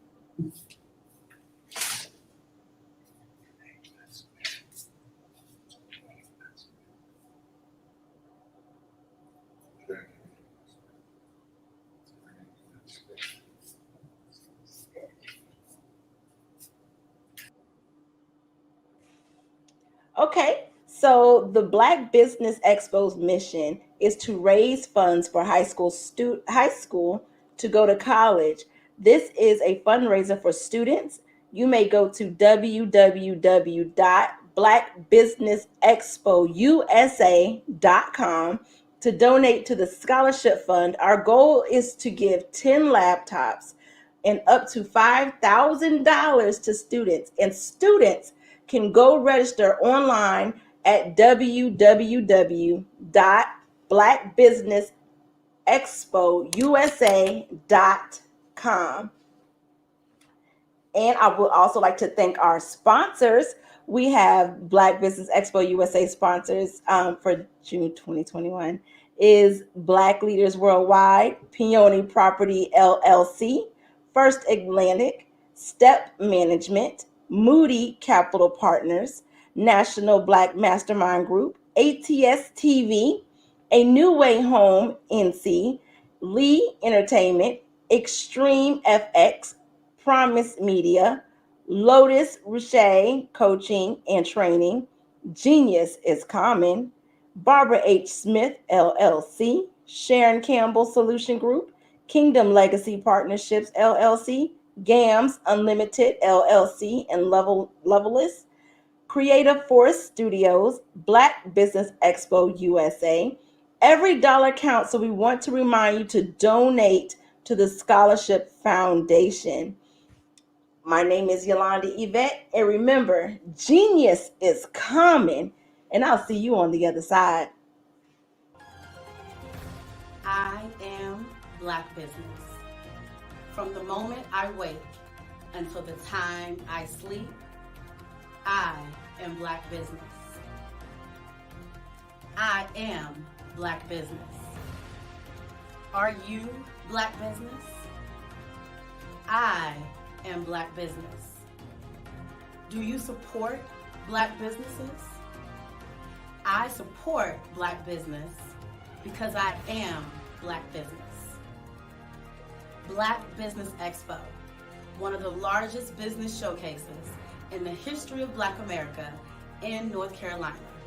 Sign up today at www.blackbusinessexpousa.com or call 919-380-90.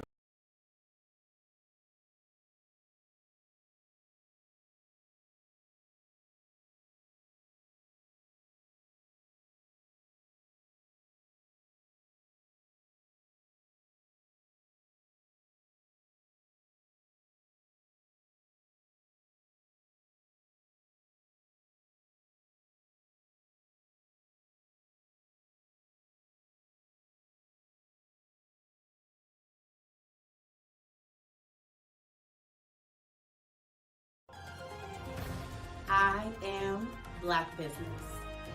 From the moment I wake until the time I sleep, I am Black business. I am Black business. Are you Black business? I am Black business. Do you support Black businesses?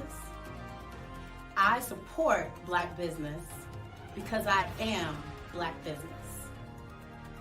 Black Business Expo, one of the largest business showcases in the history of Black America in North Carolina. Sign up today at www.blackbusinessexpousa.com or call 919-380-9090. I am Black business. I am Black business.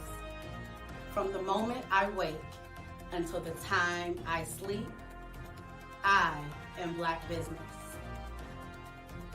I am Black business. Are you Black business? I am Black business. Do you support Black businesses? I support Black business because I am Black business. Black Business Expo, one of the largest business showcases in the history of Black America in North Carolina. Sign up today at www.blackbusinessexpousa.com or call 919-380-9090. I am Black business. I am Black business. From the moment I wake until the time I sleep, I am Black business. I am Black business. Are you Black business? I am Black business. Do you support Black businesses? I support Black business because I am Black business. Black Business Expo, one of the largest business showcases in the history of Black America in North Carolina. Sign up today at www.blackbusinessexpousa.com or call 919-380-9090. I am Black business. I am Black business. From the moment I wake until the time I sleep, I am Black business. I am Black business. Are you Black business? I am Black business. Do you support Black businesses? I support Black business because I am Black business. Black Business Expo, one of the largest business showcases in the history of Black America in North Carolina. Sign up today at www.blackbusinessexpousa.com or call 919-380-9090. I am Black Business. I am Black Business. From the moment I wake until the time I sleep, I am Black Business. I am Black Business. Are you Black Business? I am Black Business. Do you support Black businesses? I support Black business because I am Black business. Black Business Expo, one of the largest business showcases in the history of Black America in North Carolina. Sign up today at www.blackbusinessexpousa.com or call 919-380-9090. I am Black Business. Black Business Expo, one of the largest business showcases in the history of Black America in North Carolina.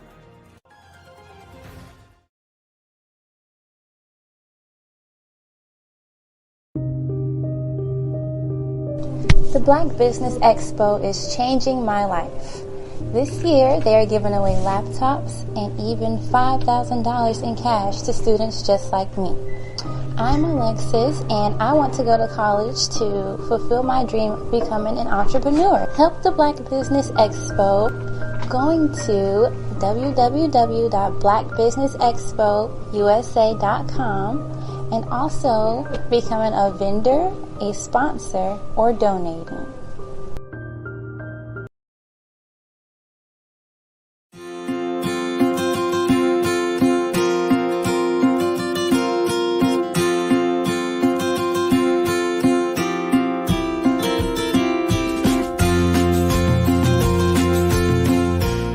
Hello, my name is Rochelle.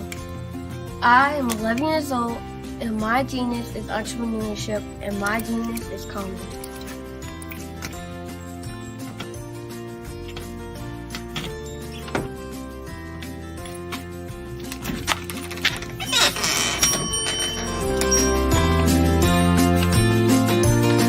I have been hard at work, and my genius since the age of 8 when I asked my parents to buy me an ice cream cart for my 8th birthday. Why? Because I love ice cream, and I knew that 99.9% of the world loves ice cream too.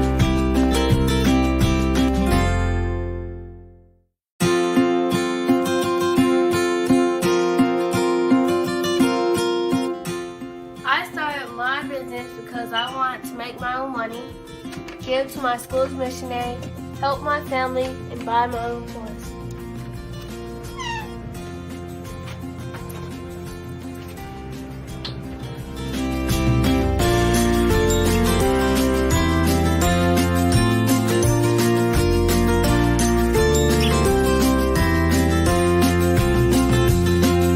While working in my genius, I have learned a lot about business and what it takes to be successful. I quickly learned that hard work, determination, and perseverance are the standard qualities you need to succeed.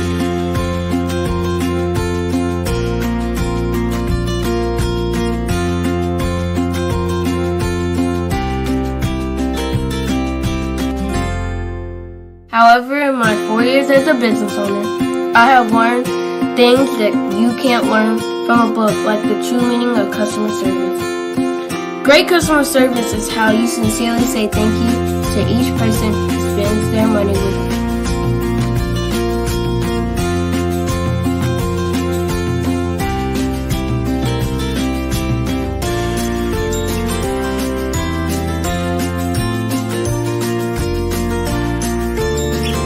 I have learned that there are more people praying for me to succeed than those who are not.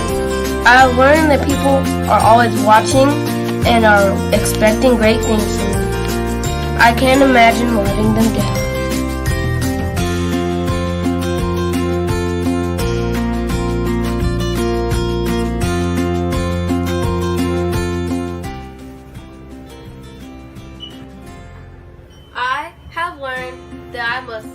as I rise, and that I must be my brother's keeper.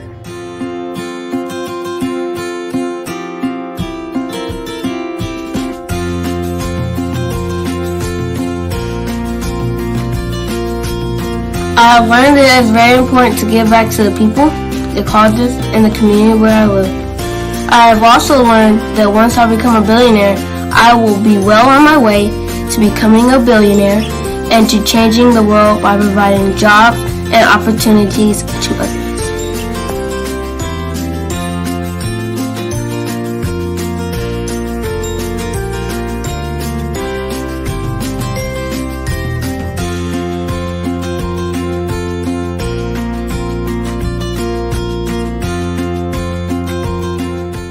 I'm Boshell, the little icing cube, and my genius is coming.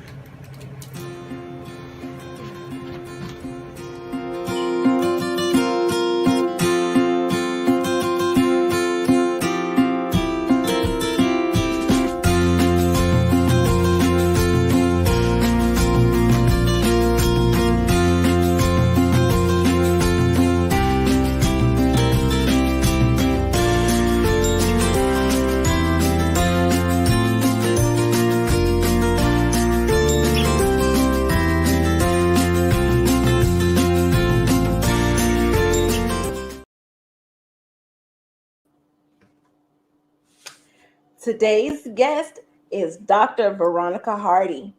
Dr. Veronica L. Hardy is a tenured professor at the University of North Carolina at Pembroke, a licensed clinical social worker, author, and professional consultant. She has multiple books publications. She recently launched a professional consultation service. Through consulting, she focuses on areas including career development, building a vision, and strategic intentions and self-care management in the workplace. She will be exploring the question, are you prepared for the return? So I present to you Dr. Veronica Hardy. Thank you so much. It's good to be here. And you have such a beautiful smile. Oh, thank you so much. I felt like I glitched there for a little bit, but thank you so much. Well, remember, genius is common, and I'll see you on the other side. All right. Take care. Gosh, well, again, it's good to be here, everyone. It's such a blessing to be in this space again and to support Black business, but even more so to support scholarship and education for our youth. So as I share my PowerPoint slide, you are going to see at the bottom just the link that you can go to be able to support those scholarships. Okay, so hopefully it'll start showing in just a minute as far as my PowerPoint. But like Yolanda said, my focus today is about reintegrating into the workforce. And it's such an important topic. And it's a topic that I tend to focus on through my consulting service.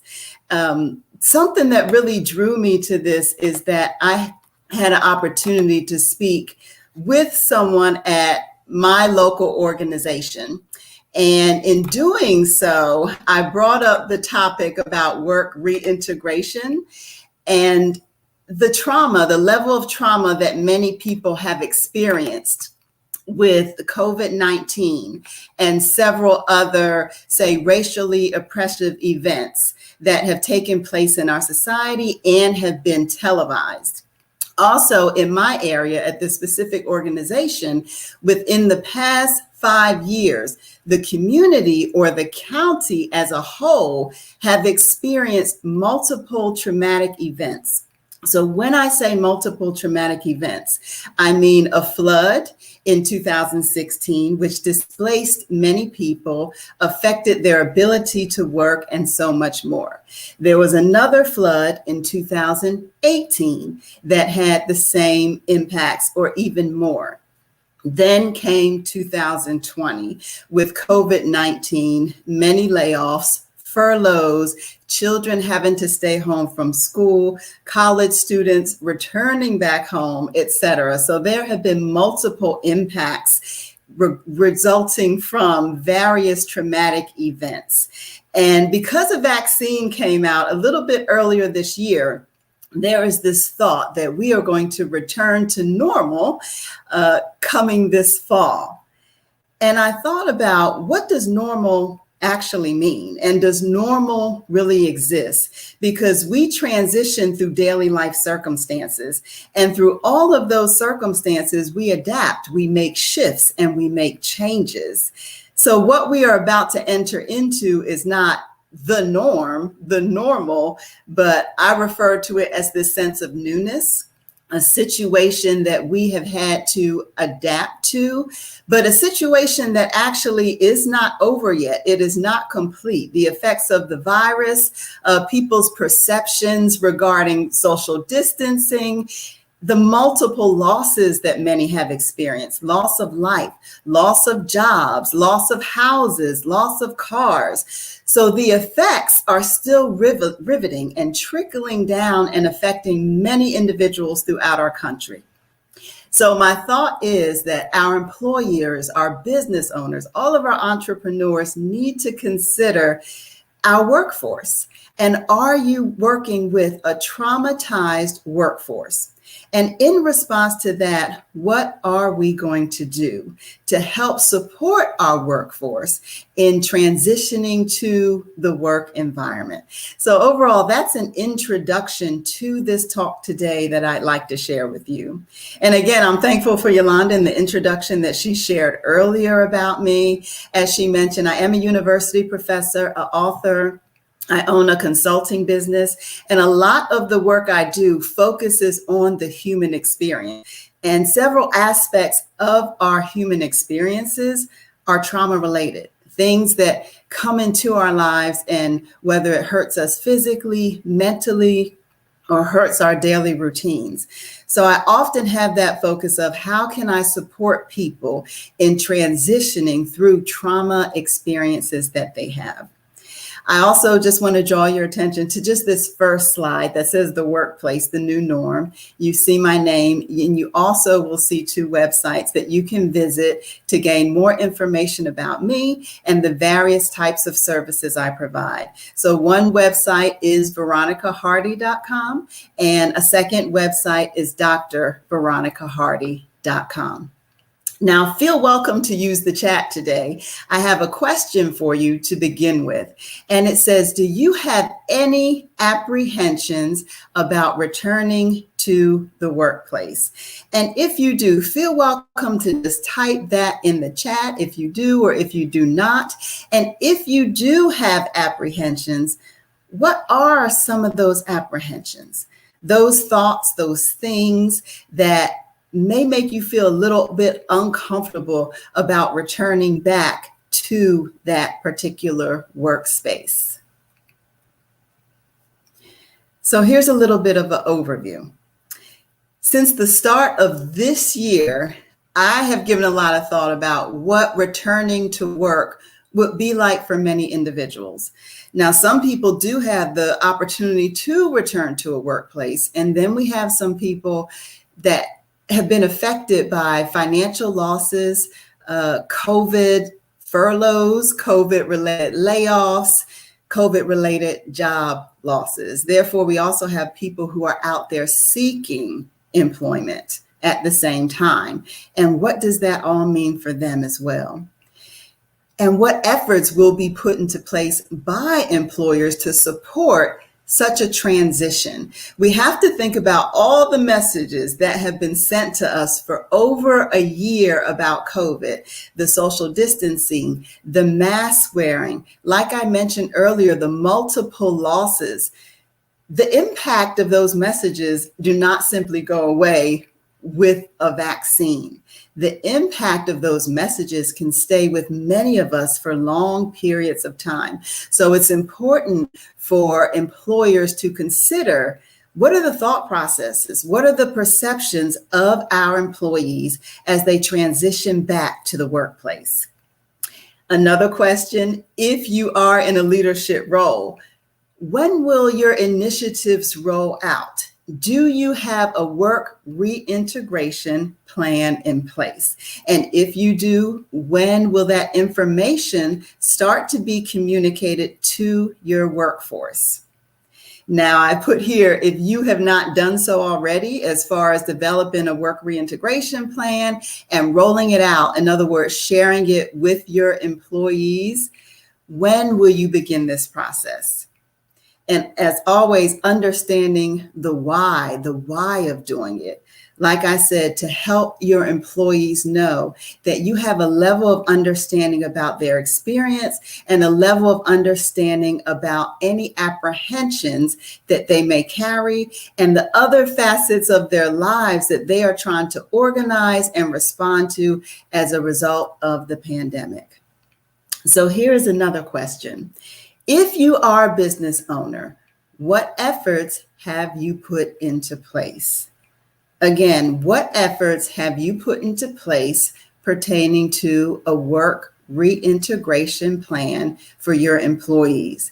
And depending upon the type of business you have, the number of employees that are there, it can vary, okay, about how you go about communicating and how you set up what we refer to as a safe workspace.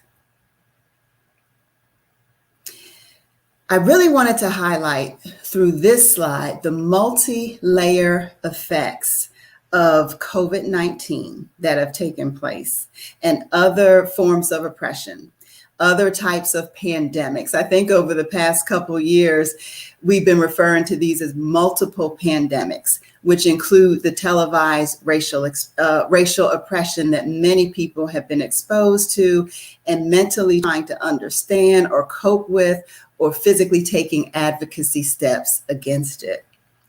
These multiple forms of tragedy are often referred to as cumulative and collective trauma. Now you see, I've highlighted that line. Now, what does cumulative mean?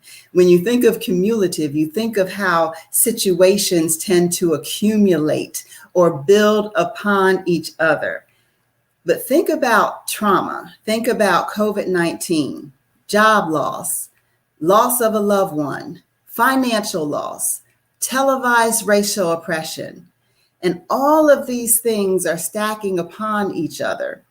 And an individual is being exposed to it without time in between to even catch their breath, process, resituate, and reorganize. So it has accumulated so much. It is as if the person is now sitting under such a heavy burden and really trying to figure out how to come out from under this, how to restructure their minds, how to restructure their lives in response to all of these situations that are going on around them and within their own household. So that's what cumulative trauma refers to. Now let's talk about collective trauma. When we talk about collective trauma, that means more so as a community. So you can think of your immediate community, your town, your city, as a community that is collectively grieving or going through an experience of trauma. Or we can think of the United States as a whole, or even broader, internationally, that all of us seem to be experiencing something that is similar. And that similarity has been the impact of a virus. So again, that's the collective trauma, as if we are all grieving and experiencing the same types of situations. So think about your workforce. How many people, how many of your employees may be experiencing these cumulative and collective forms of trauma? And as a business owner, taking that into consideration, because you want a very healthy workforce. I have another point highlighted here about multi-layer effects, which says these effects have included loss of life, as I mentioned earlier, loss of jobs and or finances, loss of intentions and hopes, what you have planned to do with your life, what you have planned to do with your family, impact on your identity. If you are a business owner and you were the one who were who is bringing the majority of finances into the home, or even a job that someone may have carried for years, and because of COVID-19 and resulting budgeting issues at the workplace, that job is no longer available to them. So there have been many shifts in their hopes and their intentions for their lives. I had to put definitely race-based distress, of course, with, again, the various forms of televised racial oppression that have happened, people feeling a lack of safety within their own community. And that's not all. There's so much more. I often like to give the examples of house loss, of car or vehicle loss. And if someone has lost their vehicle, what is the plan now to be transported to work? Or if a household has been reduced to one vehicle, okay, the vehicle needs to be used to get this child to school at this time, or this adult to this workplace, and this adult to this workplace. So there's a lot to consider when it comes to losses and what the plan is for reintegrating to the workplace. So I have the next point of work and personal environments have experienced numerous shifts that have affected various dimensions of the self. Now, what do I say? What do I mean when I say the various dimensions of the self?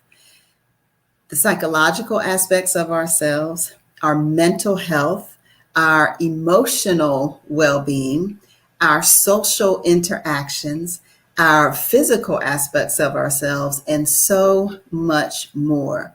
So the pandemic, COVID-19, seems to have affected the whole person. And just my last point here, that I really want business owners, entrepreneurs to consider workplace leadership. The impact on these dimensions unaddressed can affect work performance and can result in issues of burnout, meaning someone feeling overwhelmed with their daily work responsibilities and not fulfilling them to the level that they should be fulfilled. Vicarious trauma, meaning seeing someone else experience some form of hurt or something to that extent, and you feeling like you're feeling it too in response, as well as inefficient work performance. So again, just as business owners, entrepreneurs, workplace leadership, supervisors, and managers, please take all of those points into consideration as you are developing or implementing a work reintegration plan.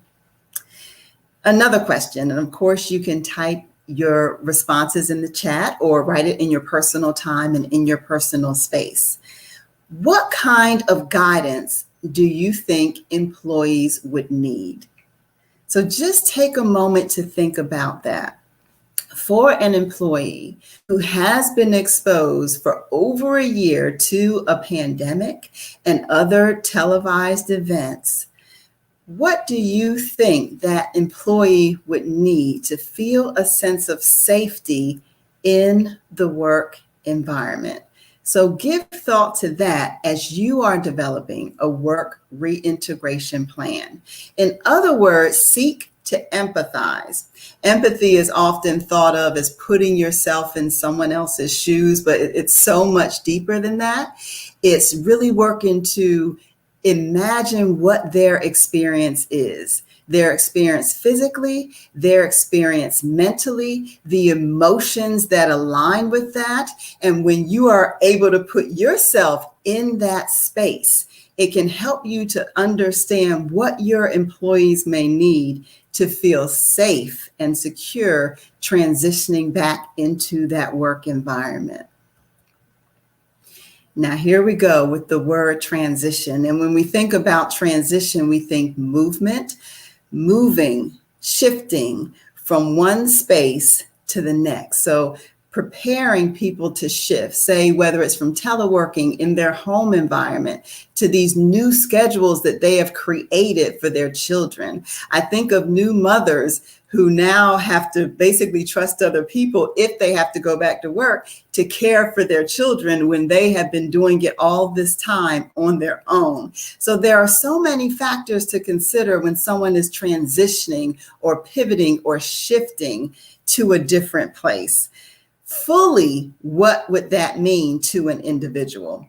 So I have some points here, again, for business owners, workplace leadership to consider. After almost 2 years of regulations, employees will be expected to simply return back to the workplace, to return to that space after receiving all the messages that we have to keep a level of distance from each other. And many people have observed losses such as death from COVID-19. And then many will also be shifting back to the workplace where their coworkers are no longer employed there due to whether it's furloughs, layoffs, or letting go. So even the work environment is going to look and feel different. So employees will seek guidance from you. They're going to have so many questions of what is it going to look like now? Will we still need to wear masks? Will there be social distancing? What if I do get sick? Is that going to affect my income? Will I still be paid if I have to be out for a long period of time? What if, say, you are working with children or something to that extent? What if a child is diagnosed? So what do I do in response to the other children in the space? I'm thinking about daycare centers. I'm thinking about schools. What do we do? Should everyone go into quarantine? Again, your employees may have so many questions, and you really want to work to have some level of response to those questions.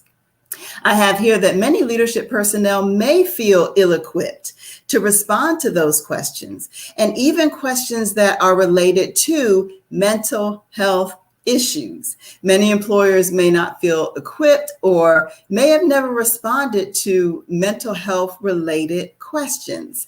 So as a result, an employer is most likely to refer an employee to their personal insurance to navigate that, or EAP programs, which stands for Employee Assistance Programs. But we also have to think about, are the employees going to feel safe navigating those systems?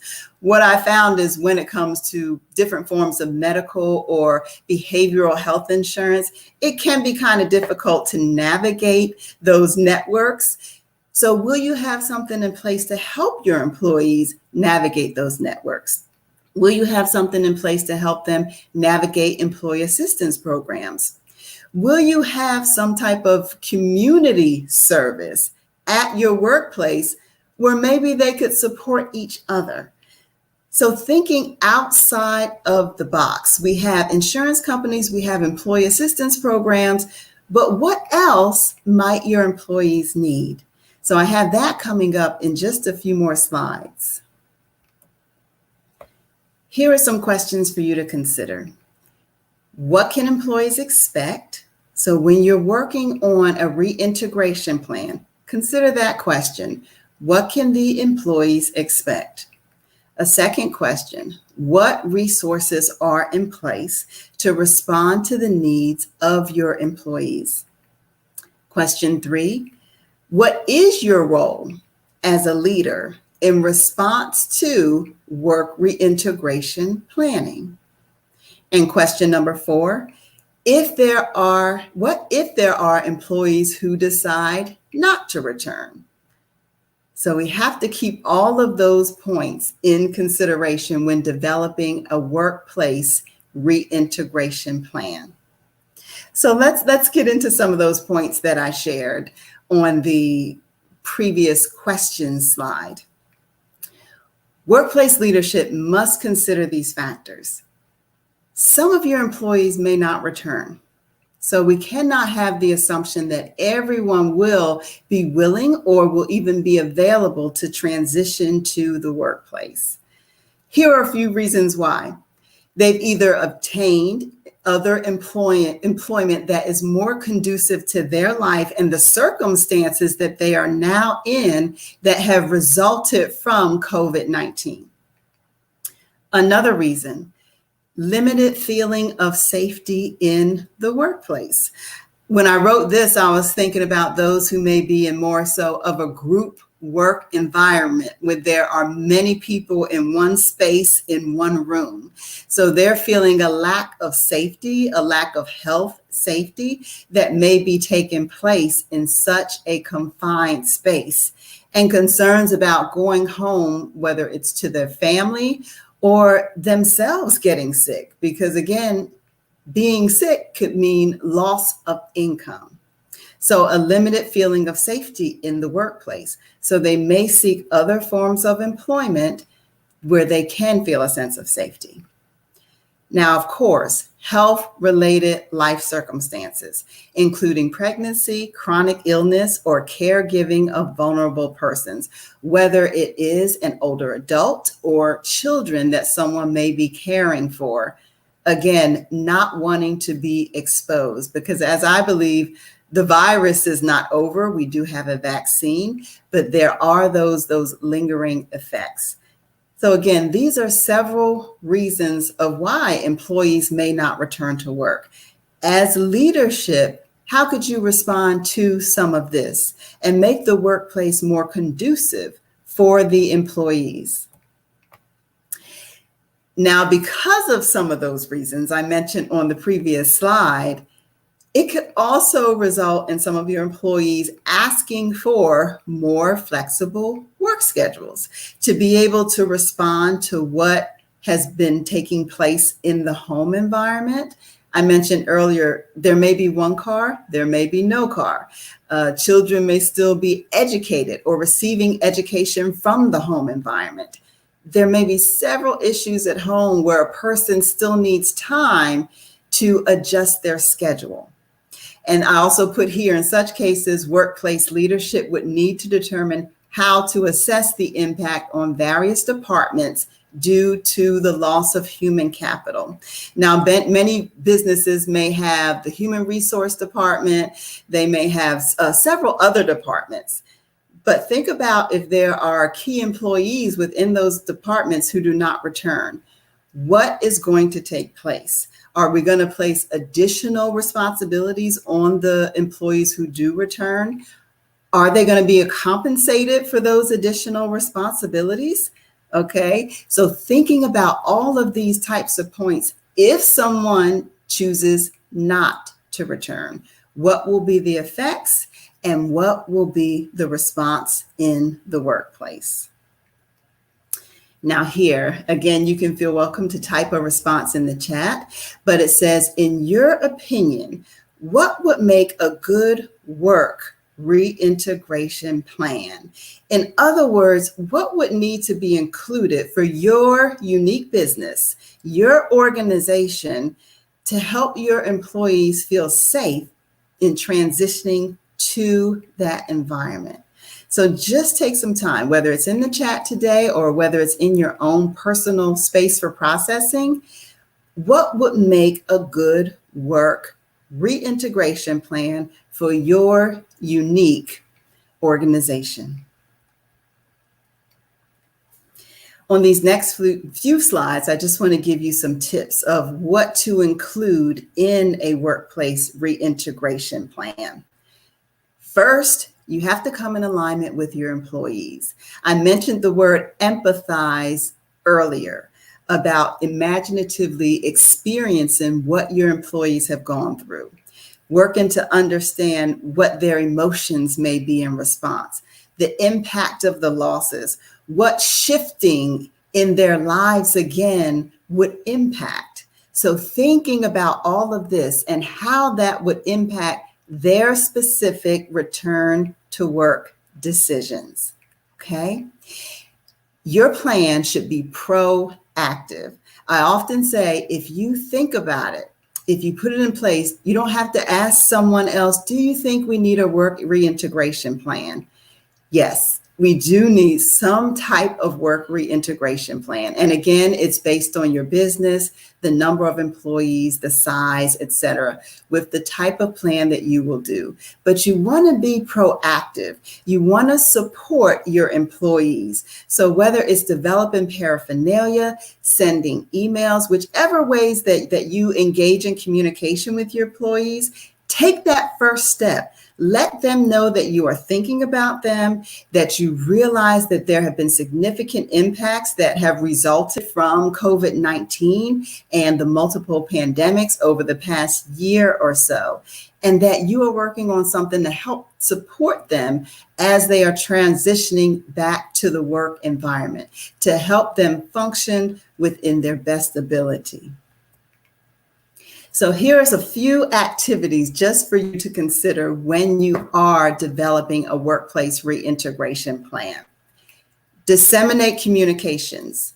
Workplace leadership should be sharing communications now, acknowledging the effects of the pandemic on their employees.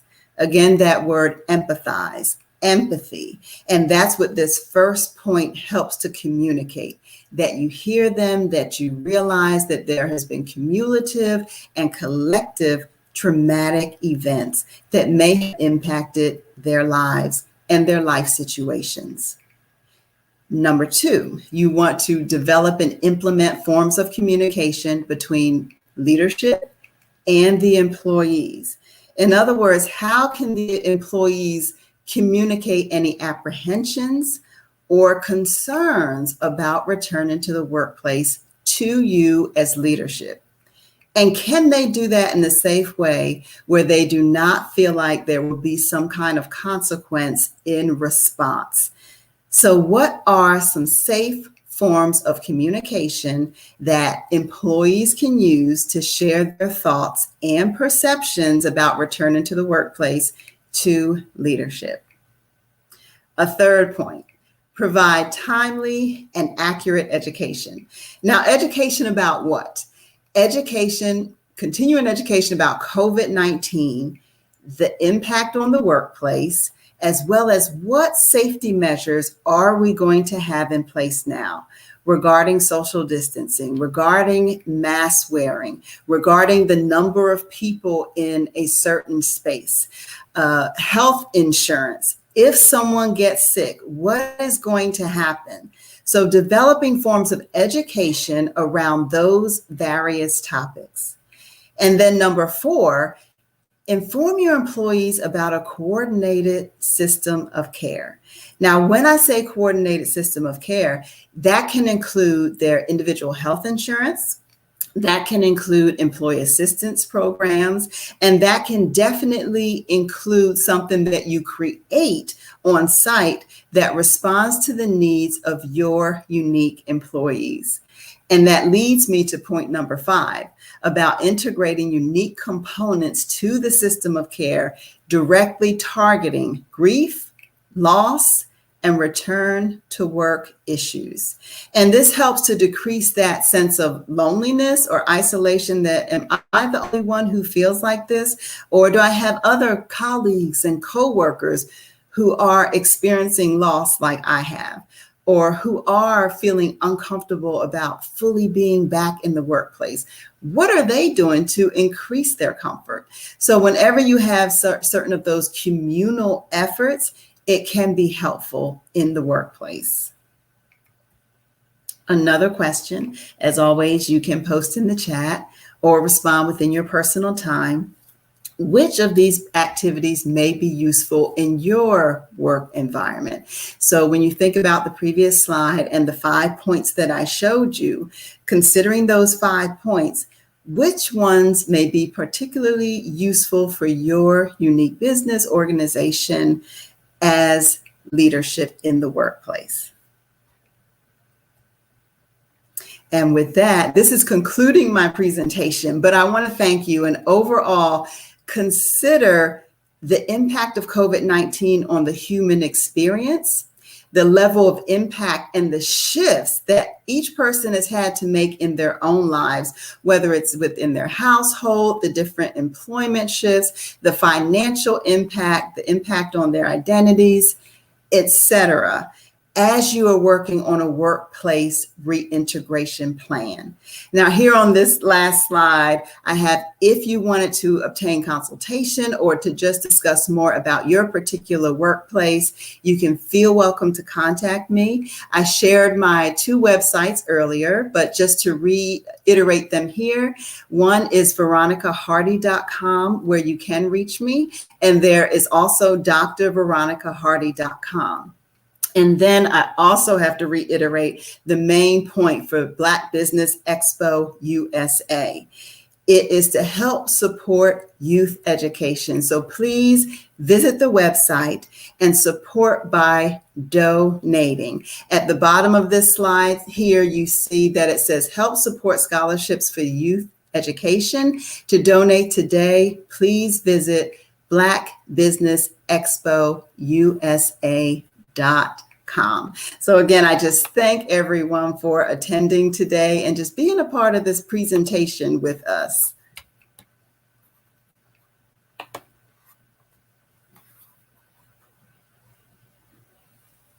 And as always, I'm definitely open for questions or any comments that may be posted in the chat. Well, listen, thank you so much, Dr. Veronica Hardy. You are amazing. I took so many great notes. Thank you. Once again, I want to ask you, you said it before, but what is your email and website so that they can get a hold of you? Okay, so one website is veronicahardy.com. The second website is drveronicahardy.com. And then an email is dr.veronicahardy@gmail.com.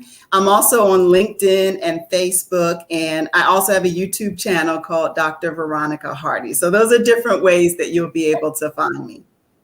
Awesome. That is amazing. Before we get off of here, I do want to ask you a question. Why is it so important that there is a plan on both sides of the fence for the ones going back and the employees too? Why is it important to have a plan? Yes, I was mentioning previously about that word normal. Oftentimes we're hearing we just want to get back to normal. But when we think about the human experience, what is really normal? Because our lives shift daily. Whatever comes into our lives, we tend to adapt to. So what we consider as normal is always changing. And since spring of 2020, what we perceived as normal, that didn't exist anymore. People were confined to their home environments and with people they felt safe being around. And we had certain mandates that we came under as well. And now after about a year, the thought is, okay, well, let's shift out of that. But what is in place to help us to shift out of that way of thinking and to truly think that the environment outside of our households are safe when for over a year we've been in an experience where it was not safe? So that's one of the major reasons why it's so important for workplace leadership to have a plan in place, because one of the unsafe places was the workplace, people being exposed to each other in confined spaces. Again, so what is going to take place for the people at home to be able to transition and feel safe and then return home at the end of the day and keep their family and loved ones safe? Wow. So it really comes back down to the empathy and compassion. And for the employer, I guess it's going to be hard for them to figure out, like, not the dollar amount itself, but also think about the people you're bringing, back into this, because they have been confined in that bubble, in their own little bubble. That's so true. Because when I think about, a workforce or someone experiencing trauma, it's going to affect the workplace. And whoever the business owner is, that's also going to affect your product and how it is delivered and how it is shared with whoever your customers may be. So your employees affect your product. So what are you going to do in that in between to make sure that your product still gets delivered through these people who you trust to deliver it? Woo, absolutely. You guys get in contact with Dr. Veronica Hardy. So again, I appreciate you being here, and I will see you on the other side. Take care.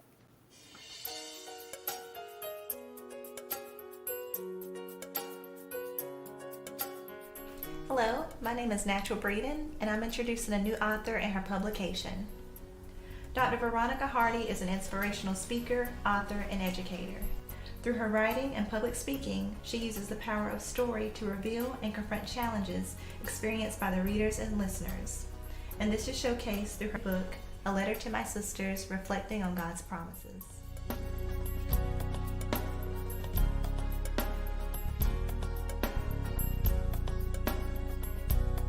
Dr. Hardy, what influenced the title of your book? I can say, now I did change the title a few times. It went from, I think I started with calling it Tamar's View, to capture more from her perspective. Mm-hmm. Then I switched it to Everybody Has Their Stuff. You know, we all carry something. Yes.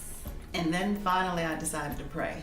You know, God, what do you really want people to receive or know from this book? Mm-hmm. And so that's when A Letter to My Sisters, Reflecting on God's Promises, really came to me, because I felt it was really fitting that I was writing something for other women to read from my heart to theirs. Well, thank you. Now, Dr. Hardy, why did you choose the story about Tamar as the basis of the book? I feel like oftentimes we don't talk much about the women in the Bible who have gone through difficulties, mm-hmm. such as her. She was raped or sexually assaulted by her half-brother. Okay, and I just thought that was an important story to be able to bring out. And I thought it was important to kind of bring out her story, how she responded to it, so we could also look at how we respond to it as well. Absolutely. Now, Dr. Hardy, how does the story of Tamar serve as an example for you? I would say strength, for one.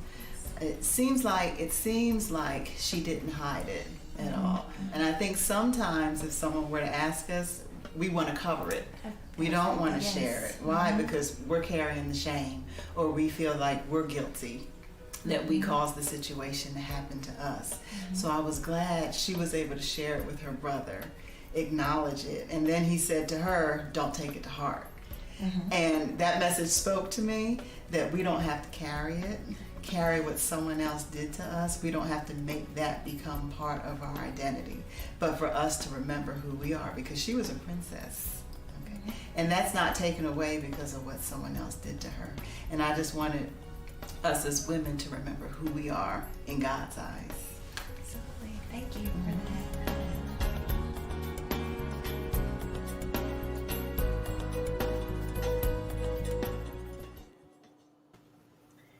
The Black Business Expo's mission is to raise funds for students in high school to go to college. This is a fundraiser for students.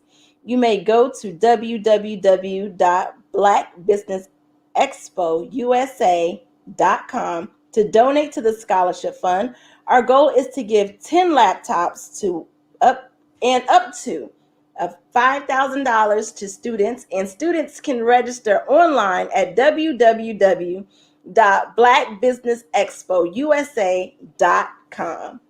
We also want to thank our sponsors, Black Leaders Worldwide, Peony Property LLC, First Atlantic, Step Management, Moody Capital Partners, National Black Mastermind Group, ATS TV, A New Way Home NC, Lee Entertainment, Extreme FX, Promise Media, Lotus Richey Coaching and Training, Genius is Common, Barbara H. Smith LLC, Sharon Campbell Solution Group, Kingdom Legacy Partnerships LLC, GAMS Unlimited LLC, and Levelist, Creative Force Studios, Black Business Expo USA. Every dollar counts, so we want to remind you to donate to the scholarship fund. I have enjoyed my time serving as your moderator. My name is Yolanda Yvette, and remember, genius is common, and I'll see you on the other side. I am Black business. From the moment I wake until the time I sleep, I am Black business. I am Black business. Are you Black business? I am Black business. Do you support Black businesses? I support Black business because I am Black business. Black Business Expo, one of the largest business showcases in the history of Black America in North Carolina. Sign up today at www.blackbusinessexpousa.com or call 919-380-9090. I am Black business. I am Black business. From the moment I wake until the time I sleep, I am Black business. I am Black business. Are you Black business? I am Black business. Do you support Black businesses? I support Black business because I am Black business. Black Business Expo, one of the largest business showcases in the history of Black America in North Carolina. Sign up today at www.blackbusinessexpousa.com or call 919-380-9090. I am Black business. I am Black business. From the moment I wake until the time I sleep, I am Black business. I am Black business. Are you Black business? I am Black business. Do you support Black businesses? I support Black business because I am Black business. Black Business Expo, one of the largest business showcases in the history of Black America in North Carolina. Sign up today at www.blackbusinessexpousa.com or call 919-380-9090. I am Black business. I am Black business. From the moment I wake until the time I sleep, I am Black business. I am Black business. Are you Black business? I am Black business. Do you support Black businesses? I support Black business because I am Black business. Black Business Expo, one of the largest business showcases in the history of Black America in North Carolina.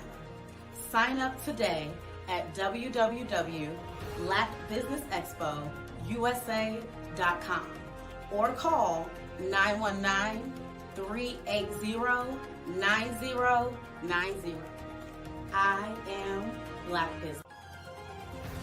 I am Black business. From the moment I wake until the time I sleep, I am Black business. I am Black business. Are you Black business? I am Black business. Do you support Black businesses? I support Black business because I am Black business. Black Business Expo, one of the largest business showcases in the history of Black America in North Carolina. Sign up today at www.blackbusinessexpousa.com or call 919-380-9090. I am Black business. Black Business Expo, one of the largest business showcases in the history of Black America in North Carolina.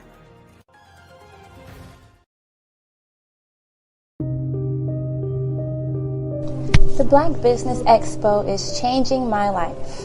This year, they are giving away laptops and even $5,000 in cash to students just like me.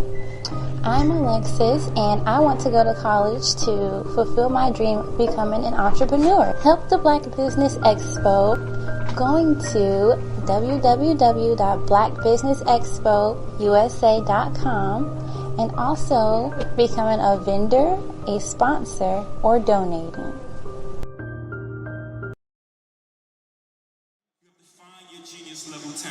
Then you have to believe in it so hard because people put their insecurities on you.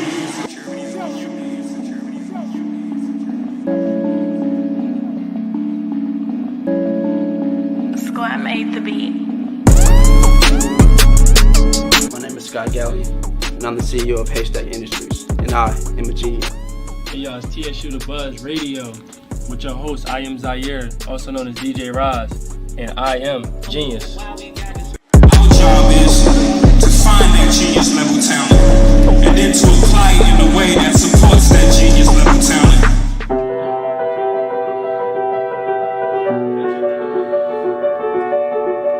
My name is Mariah Lee. I'm a musician and I am a genius. I sing because I'm happy, and I sing because I'm free. His eye is on the spell. My name is Justice. My genius is music. Genius is coming. Doesn't mean you have to walk around planting unwanted seeds. Doesn't mean you have to walk around with all the guns. My name is Mira Moffitt, and my genius is poetry. Genius is coming. Hi, I'm Celeste Stein, an associate professor of mass communication. Although I have a lot of interests, my genius is actually nurturing and helping others to achieve their full potential. I currently teach at Tennessee State University, where genius is common. I am a genius. My name is Gabriel Golden. I'm a student at Tennessee State University, and everyone has a genius in them. So I challenge you to find your genius.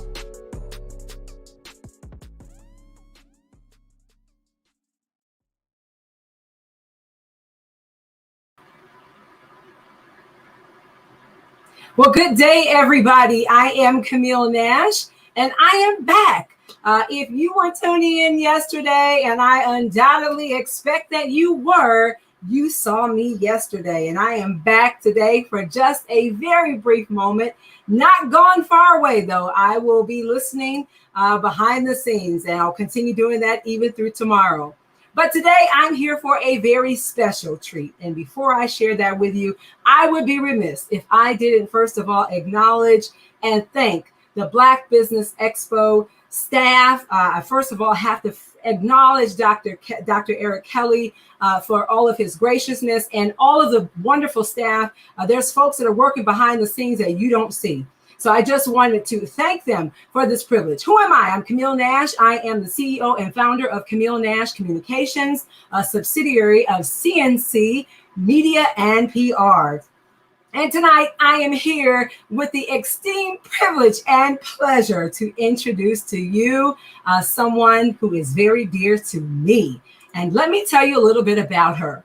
Her name is Shawana Kennedy. She's a self-care first strategist and mental wellness advocate, an author, two-time author, published author, that is, empowerment speaker, mindfulness coach, and corporate trainer with more than 20 years of experience in the healthcare industry, customer service care, mindset counseling, and so much more. She's got a proven success track record of quickly adapting to various personalities and the ability to incorporate self-care, mental well-being, and a team building strategies within work and even family environments. She also aids in accomplishing goals for those folks that are having trouble overcoming obstacles. Now, I want to just tell you what you don't see on this list. She is a very dear friend. She is a woman of loyalty. She is a woman of faith, And it is my esteemed pleasure and delight and privilege to introduce to you, present to some, introduce to others, my friend, my sister friend, meet Shawana Kennedy. And there, hello. is. There she is. There she is. How are you this evening? I am doing well. It is really special and exciting for me to see you today. I'm excited, and happy birthday, by the way. For those who don't know, today just so happened to be Camille's birthday, so I wanted to say and extend a happy birthday. But I'm excited to be here, a part of the Black Business Expo, and ready to, have some fun and talk about some self-care and self-care first. Yeah. Well, I know you are going to knock it right on out the park. Now, listen, I'm telling all of you that are listening out there, you need to text a friend, phone a neighbor, let them know you don't want to miss this moment, because I'm telling you, when I get out of the way, this train is about to go, and it's going to go really fast. So I need you all to tune in. And with that being said, I am going to get out of the way. I want to remind you and everybody that's listening that genius is common, and I'll see you on the other side. Hello, and good evening to everyone. Again, I am Shawana Kennedy. I am the CEO of the Self First Movement Solutions, and it is an amazing thing to be able to have the opportunity to help others. And I say I get to help others to navigate back to their core value system, to remind them the importance of not only whose they are, but who they are, and really what that means regarding self-care and self-care first. So you know what? Let me grab my slides and let's get right into it, okay? All right, here we go. All right, so again, the power of putting yourself first. It is about you. I am Shawana Kennedy, as you can see, and yes, I am an adult, as you see on the picture, that carries a pom-pom. And that's because I not only cheer for you, but I challenge you to do what you need to do that is not only needed, but necessary to make you a priority in your life, because it has to be about you, and you. If you're looking, if you're listening, matter of fact, go ahead and even share this with someone, because it is that important. In order for us to be of greater service to others, it has to start with us first. And we have to even be okay to say those words, to say what that really means, to know what that really looks and feel like. One of the things you have to know, I can't do it for you. You can't do it for me. Self first is about you. So I've been fortunate enough to work with some of the best. This is just a list, just to name a few. You have your Comcast, your Georgia Power, Shaw Industries, and all others. There's all of the corporations that I get the privilege to serve with. And I'm so happy to be amongst now saying that I've been able to share with you. The call went out. Yes, it did. And yes, I humbly and graciously accepted the call. I heard the call because it's needed and it's necessary. We know that we do hear it, but do people really get it? Yeah, we know that some people have heard it before. Some people know what that means. They know what it means, but do they really apply it to their life, right? So what we're going to be discussing today is learning 3 fundamental keys, principles to self-care. Learning the importance of the 5 W's, right? We've heard that in school, but the 5 W's, there's some strategic things that you can do with even applying the 5 W's to help you navigate back and get more closer to that inner person, that inner core, your core self down in your gut, right? And gaining tips and tools that will enable you to do what? Move to action. Because applying and allowing self-care to become a part of what you do as a lifestyle, you're going to have to move to action in some things that is concerning you. That's right. Remember, right now for this hour, you get to make it all about you. The who is you. You want to know one of the first W's in the 5 W's? The who. The who is you. And I'm going to be saying that throughout this duration of my time with you here this evening. Yeah, it is about you. Here is a big part of my why. Part of my amazing, wonderful, beautiful family. I am, and I get to be the guardian and the mother of 3 beautiful children. I have 2 daughters and a son. And yes, that is my handsome husband. This year we'll be celebrating our 20th anniversary. Nothing but the grace of God. That's right. And I'm excited about that. But see, here's the thing. You see all of these beautiful people, right? This is my family. But that's what happens as mothers, as even husbands, because see, remember, self-care is not it's not a lady thing. It's an everybody thing. Everybody needs to be more tapped in and tuned in to their core system and practicing levels of self-care. Yeah, because it is about you. I'm going to say that. So what happened was, what it is wait, what is self-care? Self-care is the practice of taking action to preserve or improve one's own health. Practice taking an active role in protecting your well-being and happiness. It's even in the word. It's even in the Bible, where the latter part of the 22nd chapter in that 39th verse, it goes on to talk about what thou shalt love thy neighbor as thyself. Love your neighbor as yourself. So today, right now, at this time, this first time, this self-care time, I want you to say as thyself. So say as thyself, because here is the thing. We talk about loving your neighbor, right? People have heard that. Love your neighbor. How about today? Won't you be a good neighbor to you? How about we start with you being a good neighbor to yourself, right? Some people don't know the person to the right or to the left of them, but you need to be a neighbor to you. What would you want from your neighbor? How about you start applying that to yourself?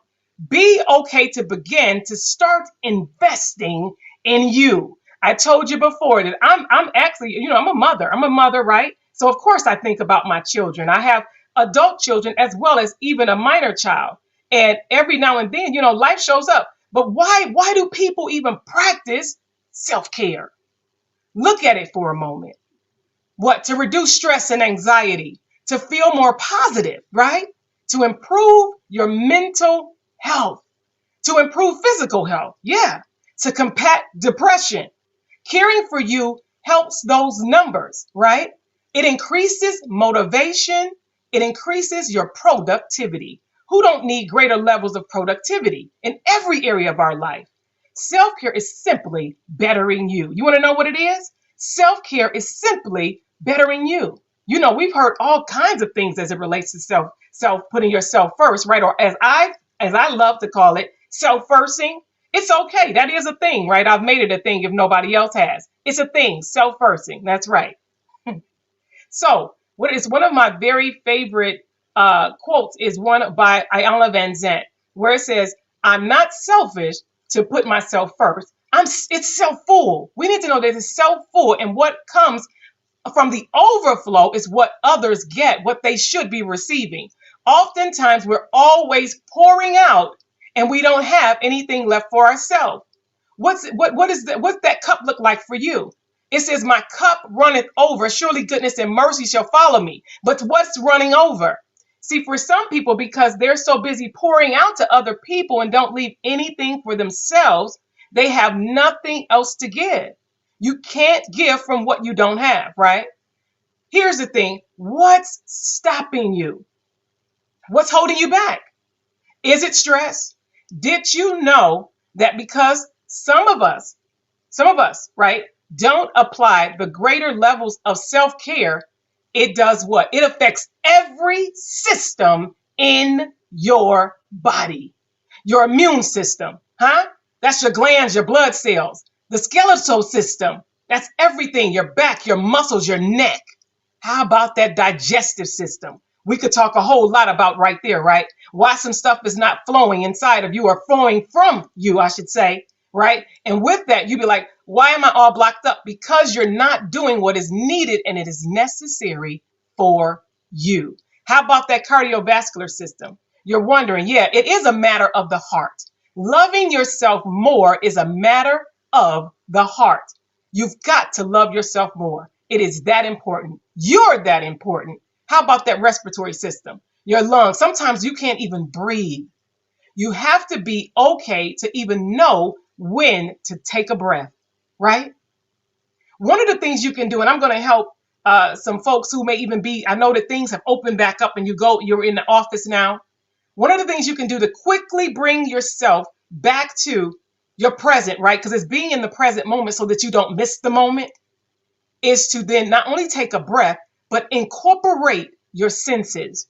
When you take that moment to take that breath in, to take those few breaths in and those few deep breaths out, be mindful to engage your 5 senses. So the next time say, you know what? Shawana reminded me, because some may know that. Engage your 5 senses. Your 5 senses will help bring you back to your present moment, just in case you find yourself wandering off.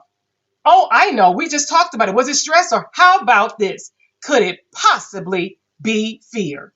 Is fear? It says, but for God has not given us the spirit of fear, but he has given us power and love and of a sound mind, right? We know, we've heard it. False evidence appearing real, or even facing everything and rise. This is the season for you to rise and rise up with understanding the importance of you and knowing that you need to be self-care strong, right? Become greater level of self-care strong. That's right, because you matter that much. Look at this. Look at this. Isn't that cute? Isn't she cute? We have power. You need to say that. Point to yourself right now. No matter where you are, where you're looking at this, even if you're catching this on replay, you matter. Say, I have power. We have to be reminded that it's already on the inside of us. You already have it on the inside of you. We have been given power, love, and self-discipline by our Creator. I'm not sure who you believe in, right? But there is something greater than all of us. So you need to know it or get to know him. But you have power. You have power. That's right. You have power. Now, I am to some, yes, affectionately nicknamed and coined Pom Pom. Again, that's because, yes, I even have it with me here today. I say power over mindset and power over me. That's right. I'll say it again. Power over mindset and power over me. Because what I embraced and truly embraced, despite the things that happened to me in my life, some of which is, one of the things you're like, well, what happened, Shawana? Why are you holding up this pom-pom in love, right? And cheering for everyone. See, for me, you saw my beautiful family, but life showed up for me. Life showed up for me in a big way. Not to mention traumatic things that happened in my childhood, but even since I've been an adult. While working, right? The hustle, the bustle. While at work, I was experiencing an excruciating pain in my leg in which I thought it was a Charlie horse. I thought it was a Charlie horse. I thought it was a Charlie horse. Yeah, it wasn't a Charlie horse. I was experiencing a blood clot. That pain was so excruciating it would not stop, and it sent me to the hospital. Do you hear that? Sometimes in our life, we'll hear emergencies. We'll hear things that our bodies are talking to us. So here's another tip for you. Pay attention to your body. Listen at what your body is telling you. Oftentimes, our gut is even telling us things. That's right. You hear that? That's not a mistake. Are you experiencing emergency in your life?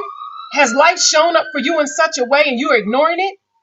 Is it going to take for somebody to have to pick you up off the floor to take you to get the care that you know you need, the care that you know you deserve? Let me help someone. You are worth it. You do deserve it. You are a gift. You're a gift. So if nobody tell you, I'm letting you know. I have come this way, all this way across the airwaves just to tune in, to tap into you and to tap you on that proverbial shoulder to let you know you're a gift. You're loved.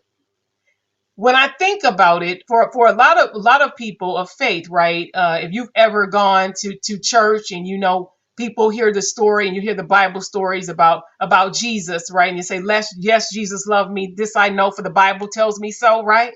But did you know, before you ever possibly stepped a foot in a church or ever heard a Bible story, before you were ever conceived, you were already that gift. You were already in the mind of our Creator. So you came here already, no matter how you came to be, right? We know that a lot of people have some stories that could really possibly bring some tear to our eye, but no one is here by mistake. He don't make mistakes. You're not a mistake. It is about you. And that is why it is imperative that you do what is needed and necessary for what you have on the inside to come on the outside because somebody needs what you have, what you have been holding out on, right? What you need to just even not only get to the world, but get to who? You. I told you the who is you. The power put in yourself, what is it? Start with you even leading your life first. A lot of people that we know, they're managers, they are over abundance of people. They're pretty good at home, but do you lead you first? Oftentimes, you've seen it, you hear conversations, but then when it's time for you to turn that full glass mirror to yourself, what is it that you're saying? Yeah, this is me. If we were all in a big conference hall somewhere, this is part of me. Yeah, I don't you think she's cute? This is me saying that I do. I love you. I love you with the love of the Lord. And I want you to know and be okay to even embrace yourself. Us being okay to embrace ourselves it's the most peaceful and powerful thing that we could possibly do. When you're able to stand and say, I love me, and if it's something about me that really is not setting well, then you get a choice. Let me help you. You get to choose. You get to choose what you allow in your life. Yes, you do. It doesn't matter what they say. You get a choice. You get to choose. It is about you. Now, we already know, here is the thing. We have to be okay to mind your mind. Yeah. Sometimes people are busy minding other people's business, but everything starts in our mind. You need to mind your mind. It is even, I'm just even helping people of faith who says, what does that have to do with? We know that our Heavenly Father is work. This is nothing to do with it being above your Creator. Let me just clear the record, right? Because I'm definitely a woman of faith and understand and know where all my help comes from. Because it is in Him that I live, move, and have my being. But He also has given me power and authority, right? So I am helping you while I help myself, right? Because this has to be a lifestyle. Self first is not a fad. It's not saying because it's summertime and I need to do some workout because it's time for that beach body. That's not what this is about. This is about a lifestyle. This is about you understanding that what's going on up here affects everything, right? Whatever you plant in your subconscious mind and nourish it with repetition and emotion, one day will become your reality. What you think about, you will bring about. And what you bring about, you will ultimately become. Do something today that your future self will say, oh my God, back in 2021, because they took the time out to love on themselves, this is what I'm getting. These are the benefits of me loving me more, right? To change your mind is to change your world. To change your mind is to change your world. Here we go. Back to the basics, because some people say, Shawana, all that sounds amazing. I love what you're saying, girl. This is sounding real cute and good. Let's take it back to the basics. It's as simple as that, if you allow it to be so. A, acknowledge the fact that some things did happen. Some things do happen. That is why it is called life. But we have to acknowledge it. Did you know when you acknowledge certain things, you get your power back. You take your authority back. Put a name on that. Stop. I have to tell you, stop. Stop categorizing everything under, I have a headache. No. What's causing that headache? Is it possibly something that you ate that didn't set well with you, that you know that does not line up with your body? Right? Is it possible that you know you may need to have an extra glass of water? Call it, give it a name. Stop saying, I'm stressed out. No. Some of your stress have a name on it. Some of your stress have a place on it, right? We need to be okay to even stop allowing so much access, if we're talking about A, so much access to ourselves. But then here's B. Be brave and bold enough to be your authentic self. Be okay to start saying no. And by saying no to others, it's even saying yes to you. Saying yes to you. We teach people how to treat us every single day. Yeah, we do. We teach people how to treat us every single day. What does that look like for you, right? We already talked about it. Acknowledge it. Be brave and bold enough to do something about it. And then with courage. With courage, know that you need to start considering yourself because you do. You matter that much. Nobody can do it but you for you. Continue to keep pushing. Go through it. Get to the other side of the beautiful you. It is about you. Continue to have faith, right? We know without faith it's impossible to please God, but without faith in the belief and the strength that he gives us, it's going to be harder for you to do this. It is one step at a time, just like this back to basics. It's one step at a time. And it is about you. One of the things that we do with Self First Movement Solutions is having those uncomfortable conversations.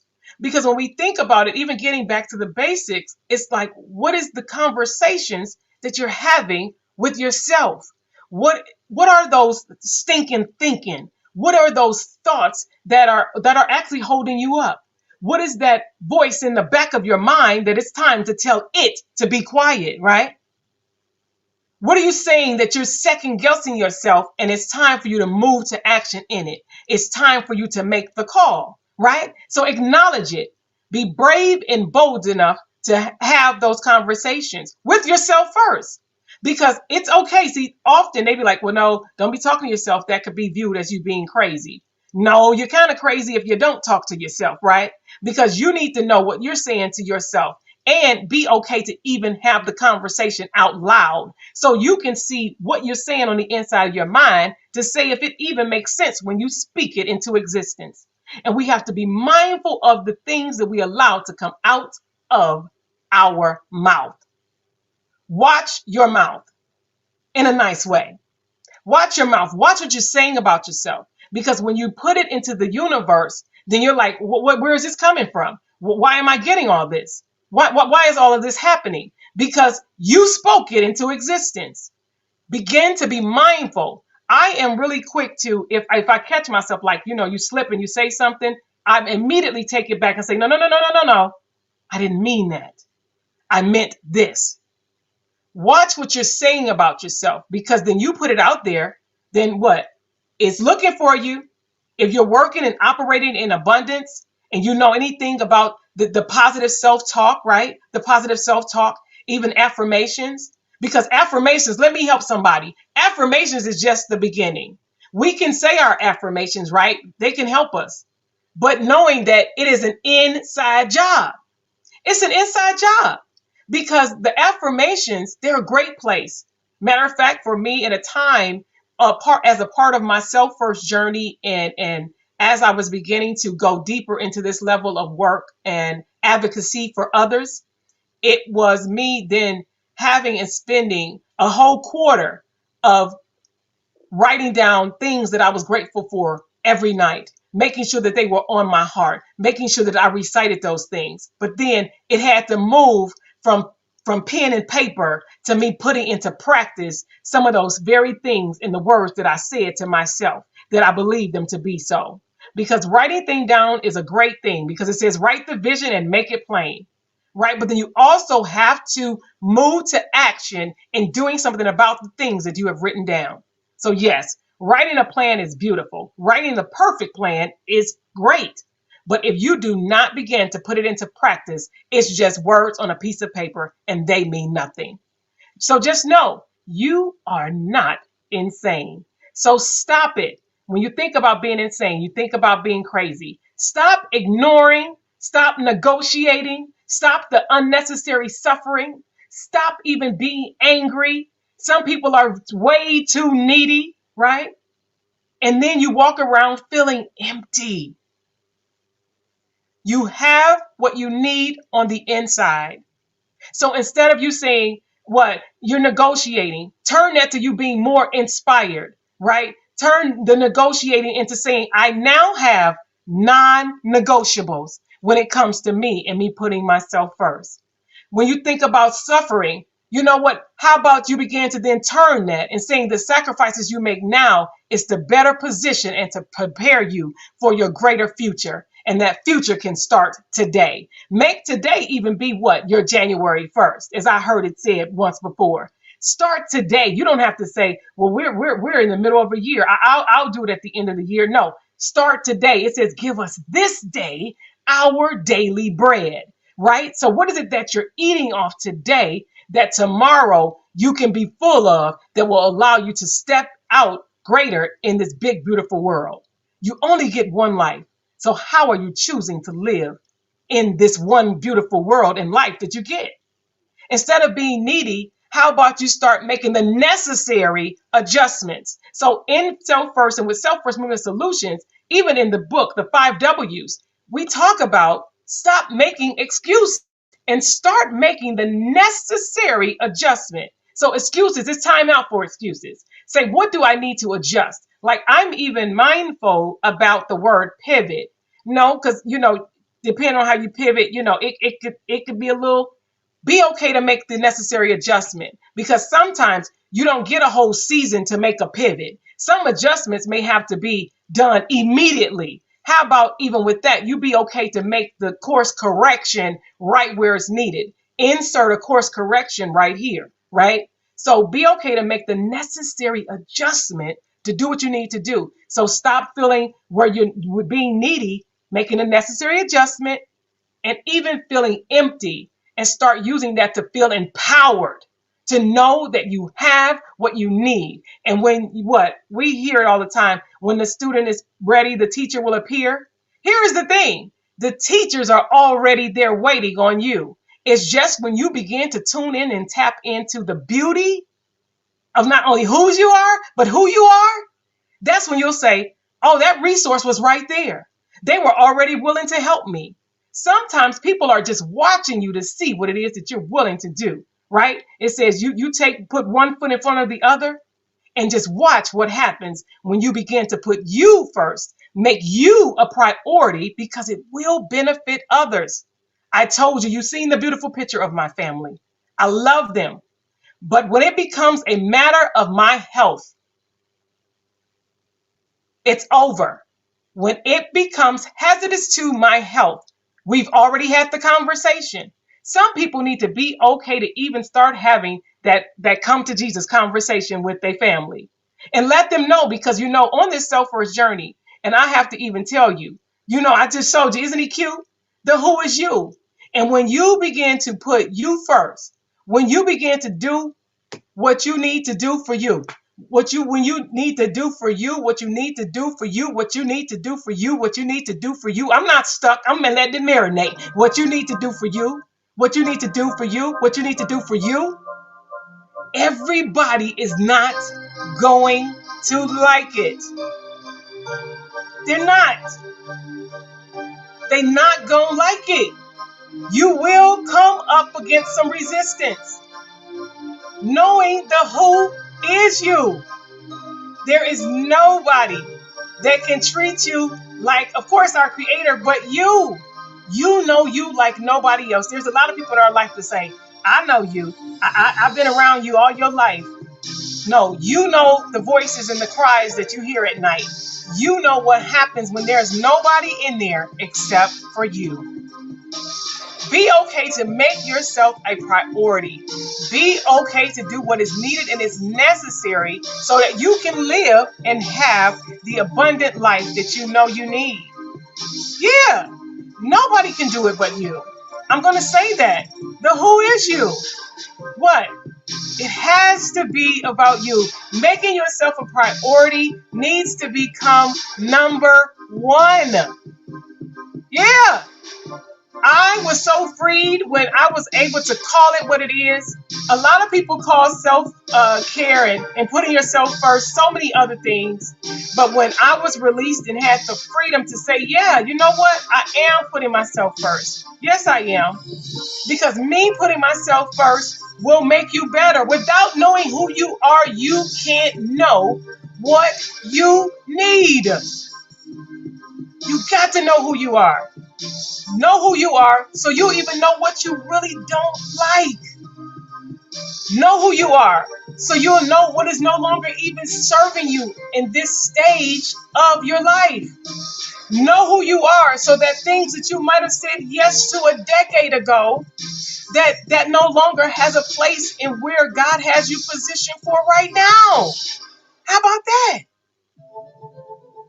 Stop looking to others to make you happy. Why do we do that? Happiness has to come from you. Happiness is a choice. Or as I love to call it, how about even greater levels of joy? When you have that joy, the joy that the world can't give and the world can't take away, it's yours. You only lose it if you choose to give it away. Self-care, it is about you. When you make yourself a priority, everybody benefits. Y'all already know when mama happy, the whole house is happy. When mama is satisfied, the whole house is satisfied. And the same thing with dads. This is not just about a mom. This is about a dad. This is about an executive. This is about people who have charge over other folks. This is about people who have to write books, right? Who says that they're the people who are empowering you. What are some of the practices that you're doing that you're saying, you know what? I am in a different place in my life. What is it that I need to kind of put a tweak on? Because I am in a different level. I'm definitely not the woman that I was a year ago from now. That has nothing to do with the pandemic. If you choose to be in a space of growth and always opening up yourself to be a life learner, you're going to always have to what? Make the necessary adjustment. Making the necessary adjustment at every stage of your life will allow you to live freer, more beautiful, stand out. It'll even show in your skin. It'll even show up in the way you walk. It'll even show up in the way that you talk. It will show up in the way that you live. It will show up in everything you do. And when you begin to put yourself first, authentically, people will eventually catch hold to it and receive it, right? We talked about access. Be okay. Stop counting on others for what only you can do for you. We give our power away too often. I am here today to help you say, yes, Shawana, I choose to put myself first. Yes, Shawana, I choose to make myself a priority. Yes, Shawana, it is about me. Today, I choose me. Yeah, today I choose me. Choose you. It is about you. So what? I already told you part of the W's. It's 5 W's, right? The who is you. What? What do you have to do? Put yourself first. In order to be of greater service to others, it has to start with who? You. Why? Change is inevitable. It's inevitable, y'all. So why not change for the better? Why not change with you having control over the changes that happen in your life, right? Where? Be honest. We talked about it. It's in the mind. It's time for you to have that necessary mindset shift, right? Because we could just even have this whole conversation about our mind. Because everything starts in your mind. So what are you waiting for? The time is now. You're saying when? No. Now, right? So if you know you need to change your eating plan, change the eating plan. If you know you need to drink more water, drink more water. There's so much that we have access for now that we never had before. You don't have an excuse, right? You don't have an excuse.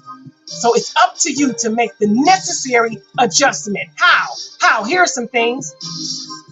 Do what you need to do to make it happen. Gain a greater perspective. So take the course, take the class, read the book, write the vision. Don't just write the vision, make it plain. So not only others can see it, you can see it. Go for it. I beg of you to go for it today, starting this day. Give us this day. Yeah, take time to reflect, but don't stay there too long. You know, a lot of us was in isolation, right? And so I hope in that time of isolation that you did some things so that now that the world is opening back up, that you begin to open back up. You begin to open back up to greater things, to greater levels, to greater conversations, right? I get the opportunity, and it's so cool now with social media, right?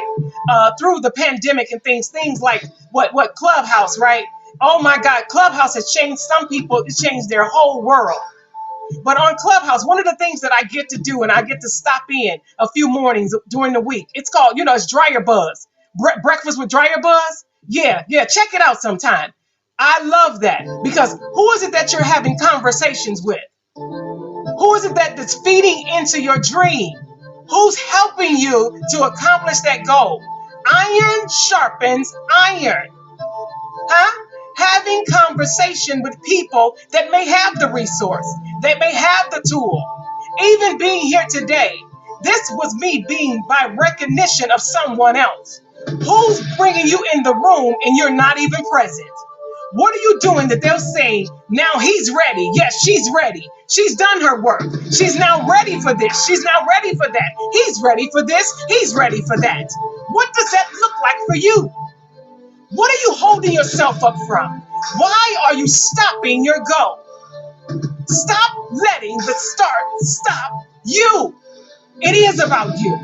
Yeah, it is about you. It's that serious. You matter that much. Yeah, so begin to see some unlimited possibilities. Yeah, ask yourself these questions. How do I see myself? What do I say when I see myself? What do I see? What are some of the ways in your daily practices that really don't line up with better positioning you? What is the routines that you need to even make a ritual? What is that? Are you saying to yourself that, is it really in alignment? Is it a part of the divine wheel? You know, there's a permissive wheel and there's a divine wheel. Yeah. What side of that are you on? How are you performing in your life?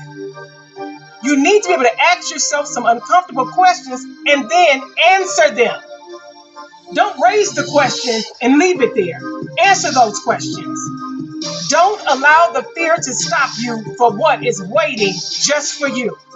It doesn't matter if somebody else is a public speaker and you say, oh, but everybody's doing that. They're not you.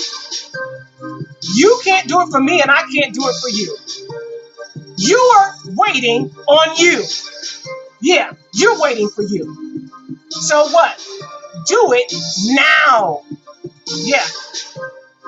In the 5 W's of you, it talks about it. It is a guide to help you navigate back to your core value system. It is there to help you to even look, saying, what am I saying to myself? Am I a person that is a people pleaser? Am I a person that is easier for me to consider other people because then I don't have to think about myself? I don't have to look at really what's going on with me? Stop doing yourself a disservice. Stop doing your community a disservice. Stop doing your family a disservice. Yeah. There is blessings with your name on it. I can't get them. They're yours. So stop being concerned about other people. You can be concerned, but don't be consumed. Sometimes we become consumed, and that consumption turns into a big distraction. Be mindful of that. So what are you waiting for? Huh? It is about you. So, in part of as we get ready, one of the things that you have to do, and it is a great piece of what it is in advice today, you have to make room for gratitude. In my self-first journey and opening myself up to being grateful every day, right? It's beyond our daily prayers. It's just walking in gratitude. It opens you up to so much more. Me being grateful has opened up doors. It has allowed God to even open up windows and pour out blessings that I, even right now, stand and look in awe of. I'm so grateful, y'all. I'm so grateful. Thank you, Lord. And hey, that even comes with this. You have to know and be willing to forgive. And I have to help somebody. Because an important piece of that is even not only forgiving others, because we know forgiveness is for you. So how about not only forgiving others, but you start by forgiving yourself. Forgiving yourself for the shoulda, woulda, couldas. Forgiving yourself for turning those regrets into opportunities. Today is a new day. Make today January 1. Start doing because it is about you. It's not only needed, but it's necessary. Forgiveness is necessary. In this self-first journey, it's a journey, y'all. It's a journey. And you can do it. It is about you. Self-First Movement Solutions, we advocate for you being your best possible self now, and you grabbing hold of the beauty of who you are, man, woman, boy, or girl. I'm excited. How about you? Yeah, not only feel empowered, get empowered, be inspired to move to action. Don't just say, then don't let it stop here and say, oh, what she was saying was great. That was really nice. I need you to do something. Even if you're watching this, put something in the comment to let me know and say, Shawana, I hear you, sis. I hear you. I needed to hear that. Put something in the comments. Write it down. Make a public declaration to yourself. Yeah. Let's stay connected. Do what's needed. Stop believing what others might be saying about you. Stop being afraid to say no and start saying okay to yourself. Stop some of that negative thinking. Move forward with those dreams. Grab a hold of life. Be okay to dance, sing, and live out loud, and be okay to even laugh. Yeah, laugh. Love yourself unconditionally because it is about who? Y'all help me right now. It is about you. Say, yes, it's about me. I love me. Yeah, I love me. And I want you to feel that way about you too. Here's a few points to remember as we wrap this up. Who is this for? It is for you. What is this for? To help you understand the importance and the blessing in putting yourself first and understanding. It's about your mental well-being. It's not about all of the fluff. Anybody can go get a manicure or a pedicure. It's beyond that. It is a mindset, and it's something that you need to change into a lifestyle. Because even for the person who get the mani-pedi, and I definitely applaud you, but we always have to be mindful of what can we be doing a little bit greater. That's right, because it's about you. It is about you. So how? By putting you back on top of the to-do list of your life. We make lists for everything. Put you at the top. No, this is never above your creator. But it was him, then there is you. Everybody benefits when you take care of you because it is about you. Remember, there's unlimited possibilities. Save space for grace. Forgive them and you. Forgive yourself. It's over. You can't get back yesterday, and tomorrow is not promised. Don't worry about tomorrow. It will take care of itself. When you worry about tomorrow, you bring on anxiety of things that may never happen. Be okay to become more self-aware. Be more careful to be even being more self-present. Be in the moment to not miss those opportunities. And practice a little bit more self-love. Move to action. And what this is saying, let's go, let go. How about here we grow? Now you say, here we grow, instead of here I go. No, here I grow. Because if you're wanting more and doing better, you're going to have to grow. That means you're going to have to pull up some things that no longer need to be there. Yeah, you are. And be okay with that. But continue to get poured into by the right people, having the right conversation, the right collaboration, the right partnerships. Yeah, you can do that. It is about you. Are you ready to power up? Are you ready to flick the switch? Are you ready to turn it on? Are you ready to plug in to what is already waiting on you? It is about you. Are you ready to gain greater levels of peace and harmony in your life? Are you ready to align with what has been designed just for you? It was designed with you in mind. Are you ready to invest more in yourself? It is time for you to put yourself first. It is time for you to put yourself not only on the list, at the top of the list. That's right, at the top of the list, because it is about you. And this is only just the tip of the iceberg. There is so much more. It has been my honor, my privilege, and I am so grateful that we have been able to have these moments together.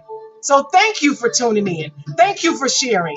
Thank you for the likes. Thank you for the hearts. Thank you for the love. But I want you to love yourself more. You matter that much.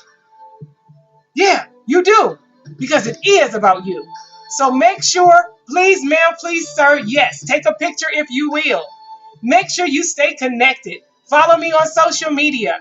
Yeah, the 5 W's of you is just a simple guide to help you get started. The power of putting yourself first is here to even help and assist you, as well as even a beginner's e-course that you can do a self-paced to get started right now. I'm so grateful and thankful for my opportunity and my time to be before you, but it is about you. So I appreciate you. That's right. It's your time to put yourself back on the list. It is about you. Thank you so much, Black Business Expo USA, Dr. Kelly, and all of the staff. I'm excited. I'm excited. I'm excited. I'm excited. I'm excited.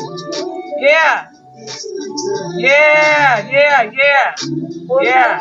Thank you so much, Shawana Kennedy. You are a powerhouse. You are phenomenal. I know I thoroughly enjoyed myself and took some notes, a lot of notes. And I was over here in the amen corner. So I would thank you so much. Oh, no. Listen, I would love for you to take this opportunity to tell everybody how they can get a hold of you. What's your email? What's your website? Yes, you actually, even because most people are possibly viewing right here from Facebook, you can even go right over to Shawana Kennedy. Right there, my Beacons page. All of the links are right there. Shawana Kennedy. I am on mostly all social media platforms. Shawana Kennedy on LinkedIn. Heck, I'm even on TikTok, right? We're doing it on TikTok too. So it's Shawana K Says. You know how they like those little ads. So it's Shawana K Says on Instagram, TikTok, but Shawana Kennedy. Yeah, looking under Shawana Kennedy, that is the best way that you can actually find me right here on Facebook. So go ahead. Yes, everyone, by all means, go ahead. Follow me. Let's stay connected. Let's get connected. I even have a private Facebook group that is centered and more focused on you doing what you need to, that is necessary for, you to stay connected and have those daily reminders and those other, those practices. So yeah, I'm excited. And thank you, Yolanda. This has been amazing. I'm so appreciative of Dr. Kelly and the amazing Black Business Network for allowing this to be a part of everything that is going on here. So this has been beautiful. Yeah. Listen, you are, again, powerhouse. But before we transition, I want to ask you, because you love your pom-poms, right? And we have the tendency to cheer for other people, right? How important is it for us to cheer for ourselves? Because it can be a difficult thing to do.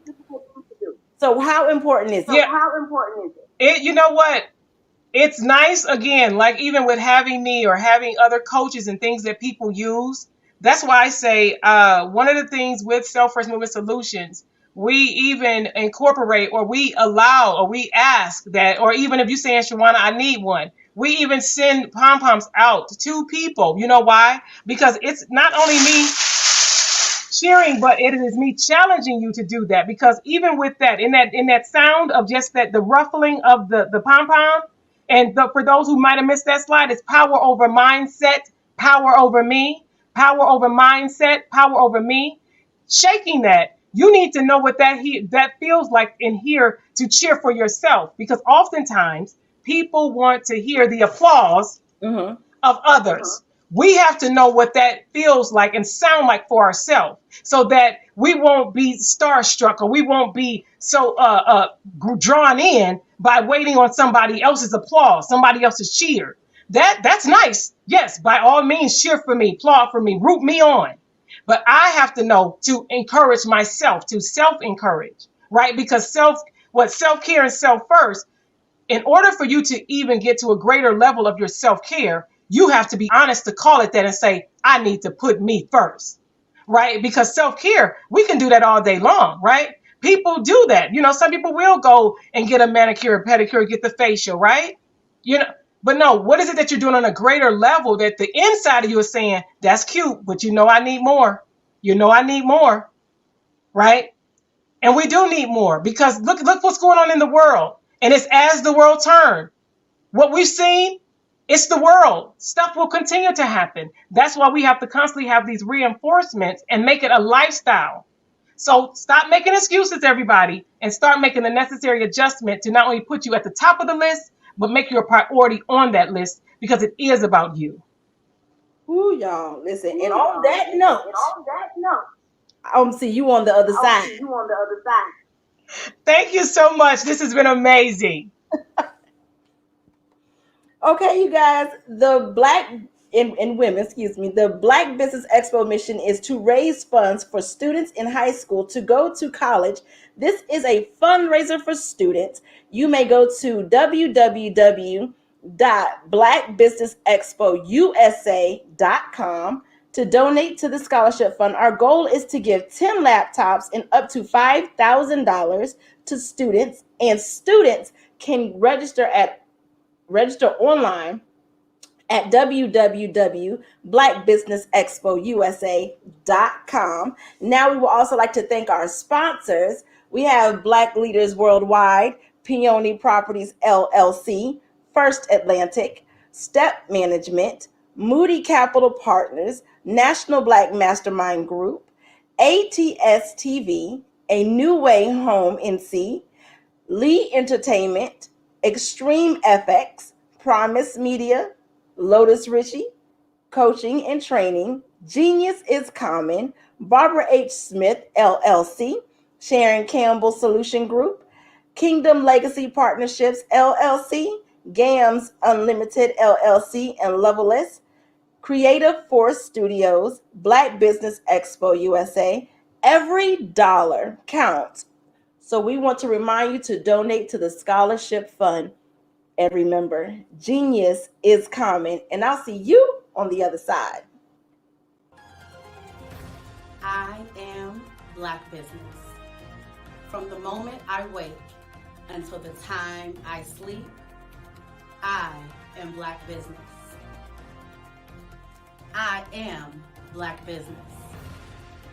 Are you Black Business? I am Black Business. Do you support Black businesses? I support Black business because I am Black Business.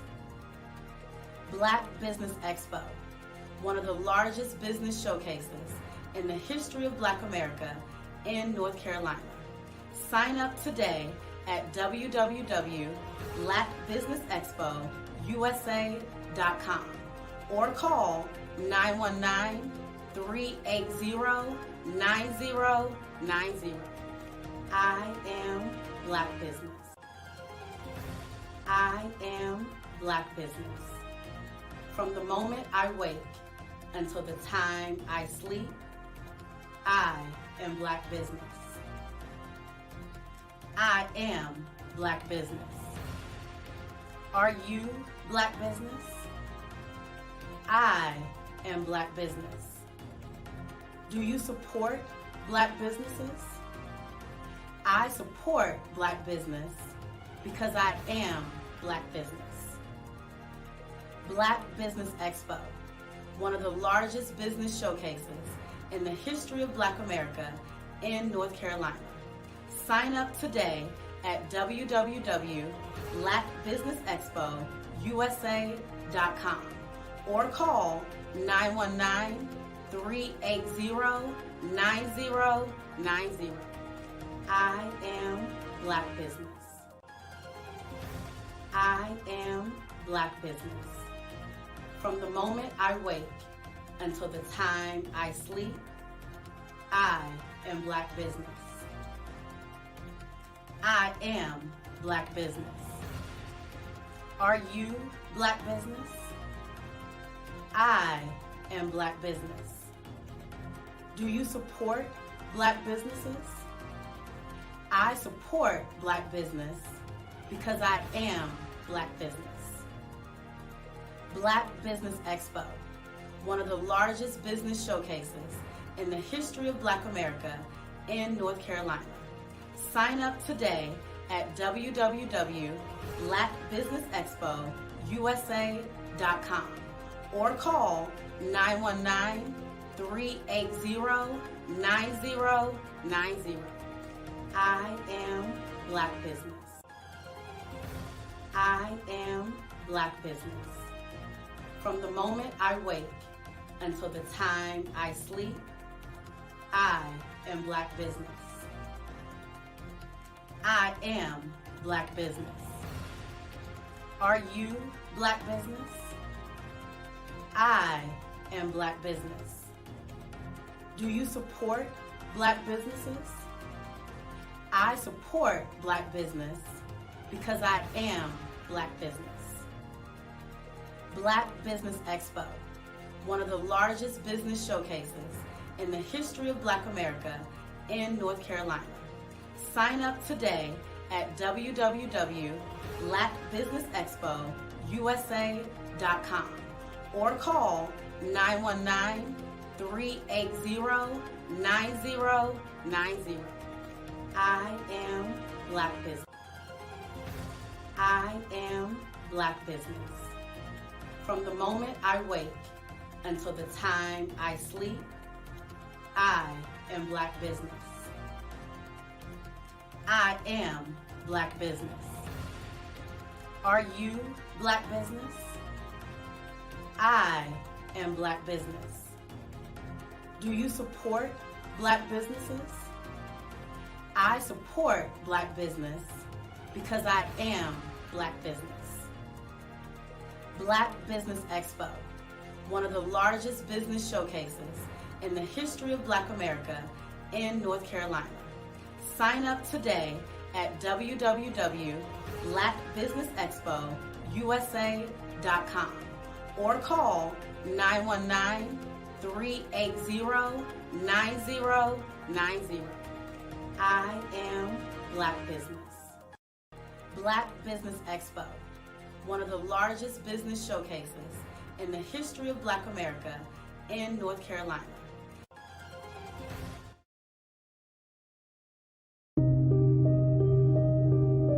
The Black Business Expo is changing my life. This year, they are giving away laptops and even $5,000 in cash to students just like me.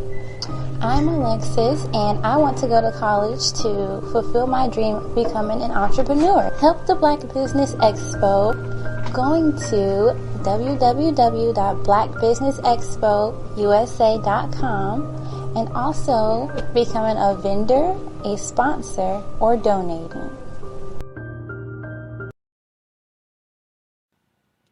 Hello, my name is Kiasi Helm and I'm 14 years old. I think my genius would probably have to be setting goals and achieving them. I say this because ever since I was young, I always wanted to be an author, and at age 11, I ended up achieving this. But not only did I end up becoming an author, I ended up becoming a public speaker, a publisher, a business owner, all these great things. The name of my business is Written by Kids Publishing Company. I decided to start this company because I thought it was important for me to help kids my age express themselves through literacy and just achieve their own goals. Because to me, achieving goals is the best thing in the world to feel. It's you just achieving things and aspirations that you set for yourself. And I know that everybody is capable of this because even if you don't end up achieving the goal, you still tried your best, and that's the most important thing. And everybody is capable of this because genius is common. Thank you. Genius is common. I'm Alan J. Bryson, and my genius is motivation. One thing I want to share with you is a story about the pressure to be where you want to be, whether it's peer pressure or just the pressure to have what you want. When I was young, I didn't know how to swim. So we would go to the local high school and learn how to swim and have swimming lessons. Now, the way that they would help you learn how to swim is they would just pick you up and throw you in the water. And if you could swim, then you were fine. If you couldn't, then they would save you and say, look, until you learn how to swim, you stay in the shallow end. So as a youngster, I had to stay in the shallow end until I learned how to swim. But my big brother and all of his friends who I really wanted to hang with were hanging out in the deep end of the pool. They knew how to swim. They were comfortable, having a lot of fun. And they were quote unquote the cool kids. I wanted to be with the cool kids. So what did I do? That pressure to be where I wanted to be forced me to do whatever it is I had to do to work to get to that deep end of the pool. One day, I went down to the end and told the lifeguard, I'm ready to swim in the deep end. He said, are you sure? I said, I'm sure. He picked me up, he threw me in the water, and I swam with all my heart down to the shallow end. I got out. I said, do it one more time. He picked me up, threw me in the water, and I swam down to the shallow end. He said, okay, now that you've proven yourself, you can stay in the deep end of the water with the big boys and with your brother and who you deem are the cool people that you want to hang out with. That was a position and a place where I wanted to be. So what I'm saying to you is, in your life, there's going to be a position that you want to be in, whether it's to be wherever you want to be in school or be wherever you want to be in your career. And there's going to be a sense of pressure to be where you want to be.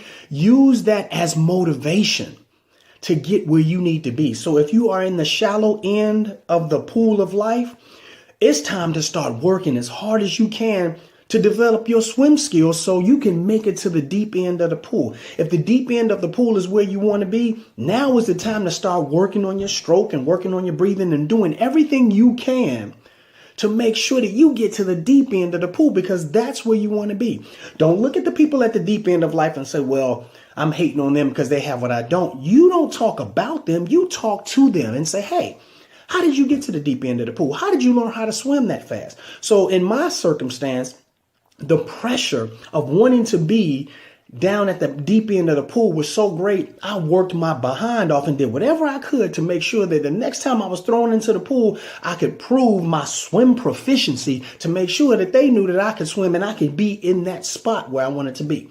The same thing happens with your life. If there's a deep end or a goal that you want, now is the time to start working on that. Don't look at where people are in the position that you want to be in and talk about them. Find out what they did. Find out how do you go about strengthening who you are and what you are to get to the deep end of that pool or the deep end of where you want to be and your goals in life.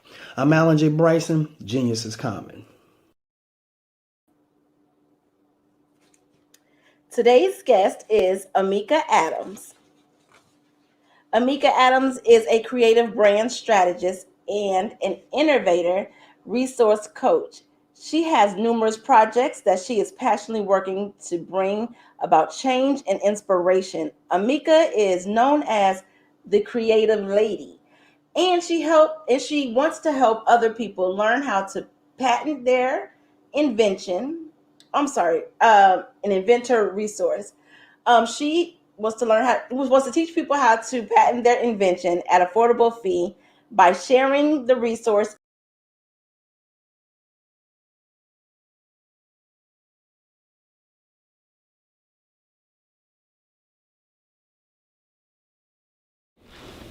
So when I heard about the whole concept of Genius is Coming, it was something I had to be a part of, just simply because it's a way to articulate what I already do with the young people, right? Giving them the power to understand that their voice has power, that their truth matters, they matter.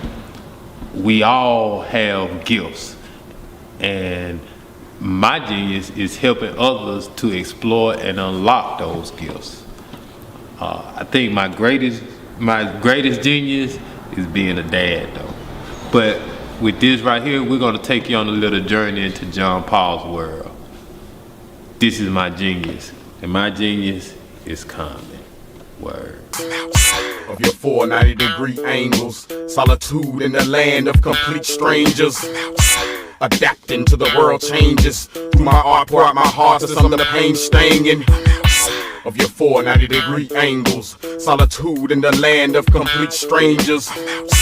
adapting to the world changes. Through my art, pour out my heart to some of the pain staying in.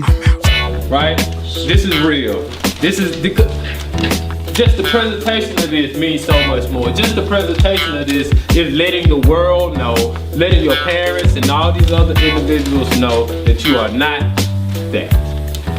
Right? Because you are not, brother. You wrote that. Right? Intelligence. That's what that is. You are the smartest. That's what you're gonna say, because that's gonna be your truth. So let's start from the top, but I need you to speak louder, and I want to make sure you're clear. I know you're reading it, so it's cool. Start from the top. Confidence. Word? Word. Count it off. 5, 6, 7, 8. If you could see a man walking down the crowded street, talking out loud to himself, don't run in the opposite direction, run towards him, for he is a poet. You have nothing to fear from the poet, but the truth, the truth, the truth. I come from a place where there's love, there's hate. I come from a place that's not so perfect. I come from a place that's big, that's small. I come from a place where people play and fight. I come from a small town where people sell narcotics, kill each other, and be greedy. My mama loved me too much to be on the streets. People rather sit on their behinds and complain, want to take but don't want to love. To love, to love, to love, to love.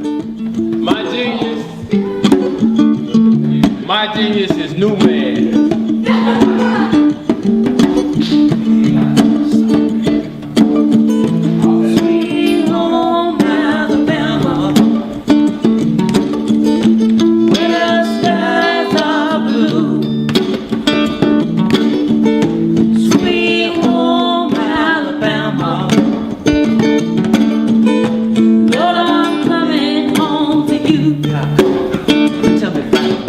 I am from the land of ham and grits, where we stay caught up in it, where we ain't quick word for shh. We stay flowing our emotions down in these sticks. We keep dirt on the tires, taps on the telephone wires, and everybody you meet is potential liars. Y'all welcome to the ham. See, it's the land of political scams, and the whole government's a sham. They only fix potholes at election time, but you be hard pressed to find another city as raw as mine. This is the place where MLK got locked up that one time, where I spend most of my time getting powered up to shine. Cause round here, I'm something like a super saiyan. Sometimes I be talking crazy and y'all don't understand what I be saying. On every corner, somebody praying. See, it's a lot of churches. That's why they call it the Bible Belt. When I was little, I found out how twisted switches felt. It snows sometimes, but it always melt, cause we stay hot down here in what? Sweet home Genius is common. My daddy said that this right here is grown man music.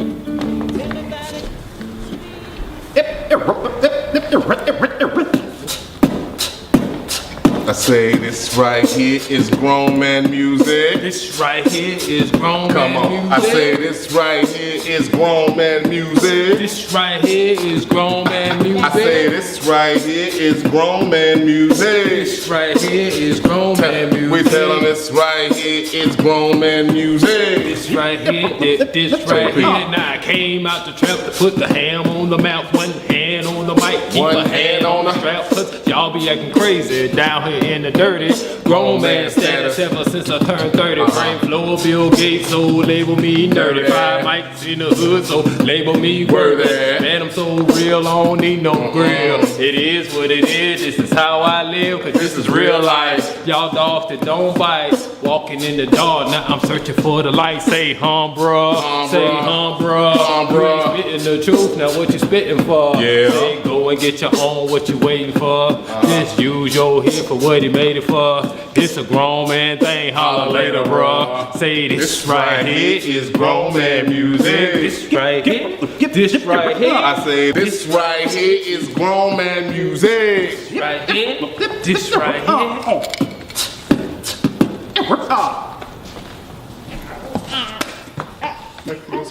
Ah, man.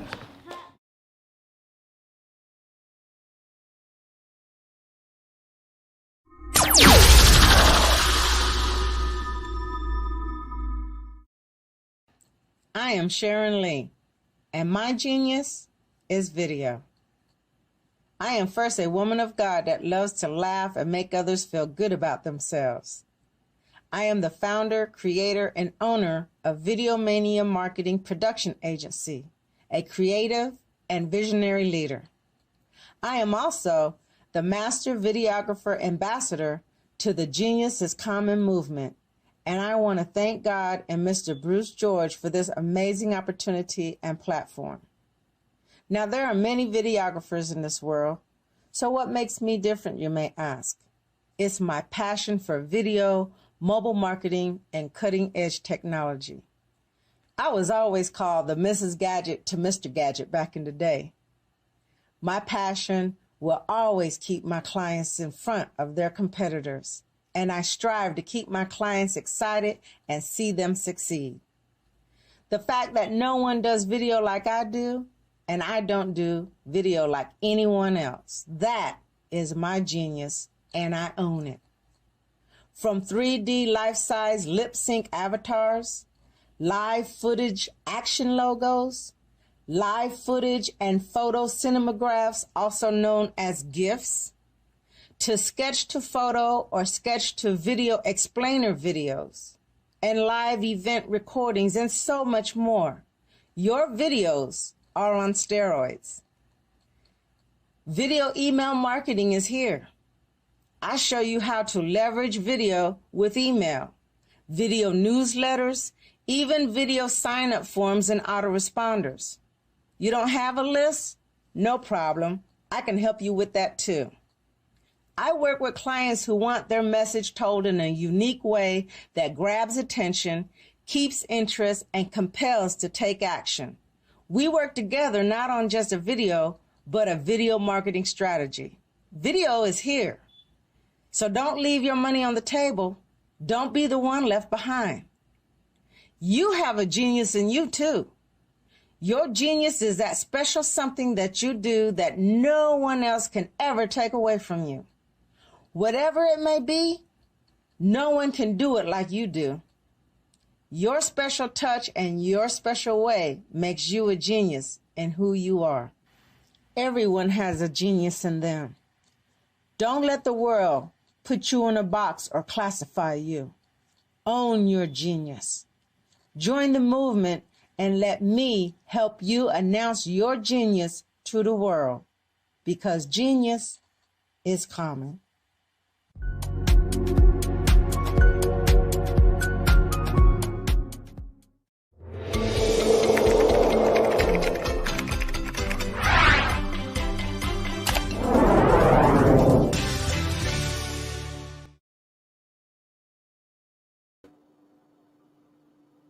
Today's guest is Dr. Lotus Richey, aka Miss Ignite and Take Flight, co-founder of Women Reach Out with God initiative in Nigeria, Africa, United States Ambassador for Foundation, Lab Burundi in Africa, certified life coach, public speaker, international best-selling author, global transformation strategist, business coach, certified trauma professional, certified DISC trainer, Guinness World Record holder 2020, Red Cross certified instructor, assistant certified suicide intervention trainer, serial entrepreneur, global civility ambassador, licensed ordained elder. Dr. Lotus is an experienced trainer specializing in creating dynamic change and igniting others to discover their own personal gifts so that they can be their best reach, so that they can best reach their highest potential. Her zone of genius is training entrepreneurs on the use of technology such as Zoom, StreamYard platforms, and social media marketing so that they can thrive in their role as a successful entrepreneur. In today's world of technology, Dr. Lotus' expertise in video creation allows entrepreneurs to exhibit professionalism. So, welcome, Dr. Lotus. Hello, and thank you for the wonderful introduction, Yolanda. You have been holding it down as the moderator, so thank you so much for the wonderful introduction. How are you doing today? I am doing well, thank you. How are you? I am doing quite well. Just happy to be on the platform. All right, well, thank you so much for coming. And remember, genius is coming, and I'll see you on the other side. All right. Thank you so much. Thank you so much. And hi, everybody out there. I'm super happy to be here today. As she said, I'm Dr. Lotus Rashay. I'm the CEO of Lotus Rashay Ignites Coaching and Consulting LLC. And I've got to tell you, I am so happy that I'm here today to talk about something that I love so much, and that is social media moving the needle. And I know you may be asking, well, Lotus, what do you mean when you say moving the needle? What I mean is just this. When we talk about moving the needle, do you remember, folks, years ago, they had something called a record player? Right, a record player. And the record player played these things called albums and 45s. And they take the album, and a lot of people have them today, because God knows I do, and many of you have them. And so if you out there listening and you got a record player and you remember the 45s and the albums, I want you to put 45 in the comment. Come on, y'all. This is an interactive presentation, okay? So most people, when they put the record on the record player and the needle moves to the record, you hear this. And that's how we think often in our lives. We think, but it's a lot of cracking. It's a lot of I can't do. And what if I get on social media and someone doesn't like me? Or is that really something that's about to take off? We have this negative record playing in our mind consistently. And so what I help people do through Lotus Rashay Ignites, I help them take the record off of the record player and create their own process of thought and design a new record to put on a record player, one that you're not going to hear. I move the needle off of the old record so people can create a new record. And that's what we're going to talk about, how you too can create a new thought process and move the needle when it comes to social media. Because a lot of people, they are not really abreast of social media. So let's get right into this thing. So when we talk about social media and we begin to look at people and how they use it, a lot of people don't think they really know what social media is. And guess what? We're on social media right now. Okay. So I'm going to go right to the basics. What is social media and how is social media used? Well, the fundamentals is that social media it's been around for a very, very long time. But here's the thing. What happens with social media is that oftentimes people don't even know that certain things they're doing is social media. See, it's a revolution and it spawned all over the world. You know, it took radio about 38 years to reach 50 million users. And it took TV 14 years to achieve the same target. And the internet got there. And guess how long? I'm gonna give you a couple of seconds. How long do you think it took social media to become an explosive entity? Take a quick guess. Now, I said it took radio 38 years to reach 50 million, and it took TV 14 years to achieve the same target. So put your answer in the comment if you think you know how many years it took social media to get there. Okay. I'm going to tell you. 4 years. 4 years. And it took the iPod only took 3 years for the same process. And Facebook, and all of you know, we are on Facebook, Instagram, LinkedIn, YouTube, all these wonderful platforms. Facebook alone added 100 million users in less than 9 months.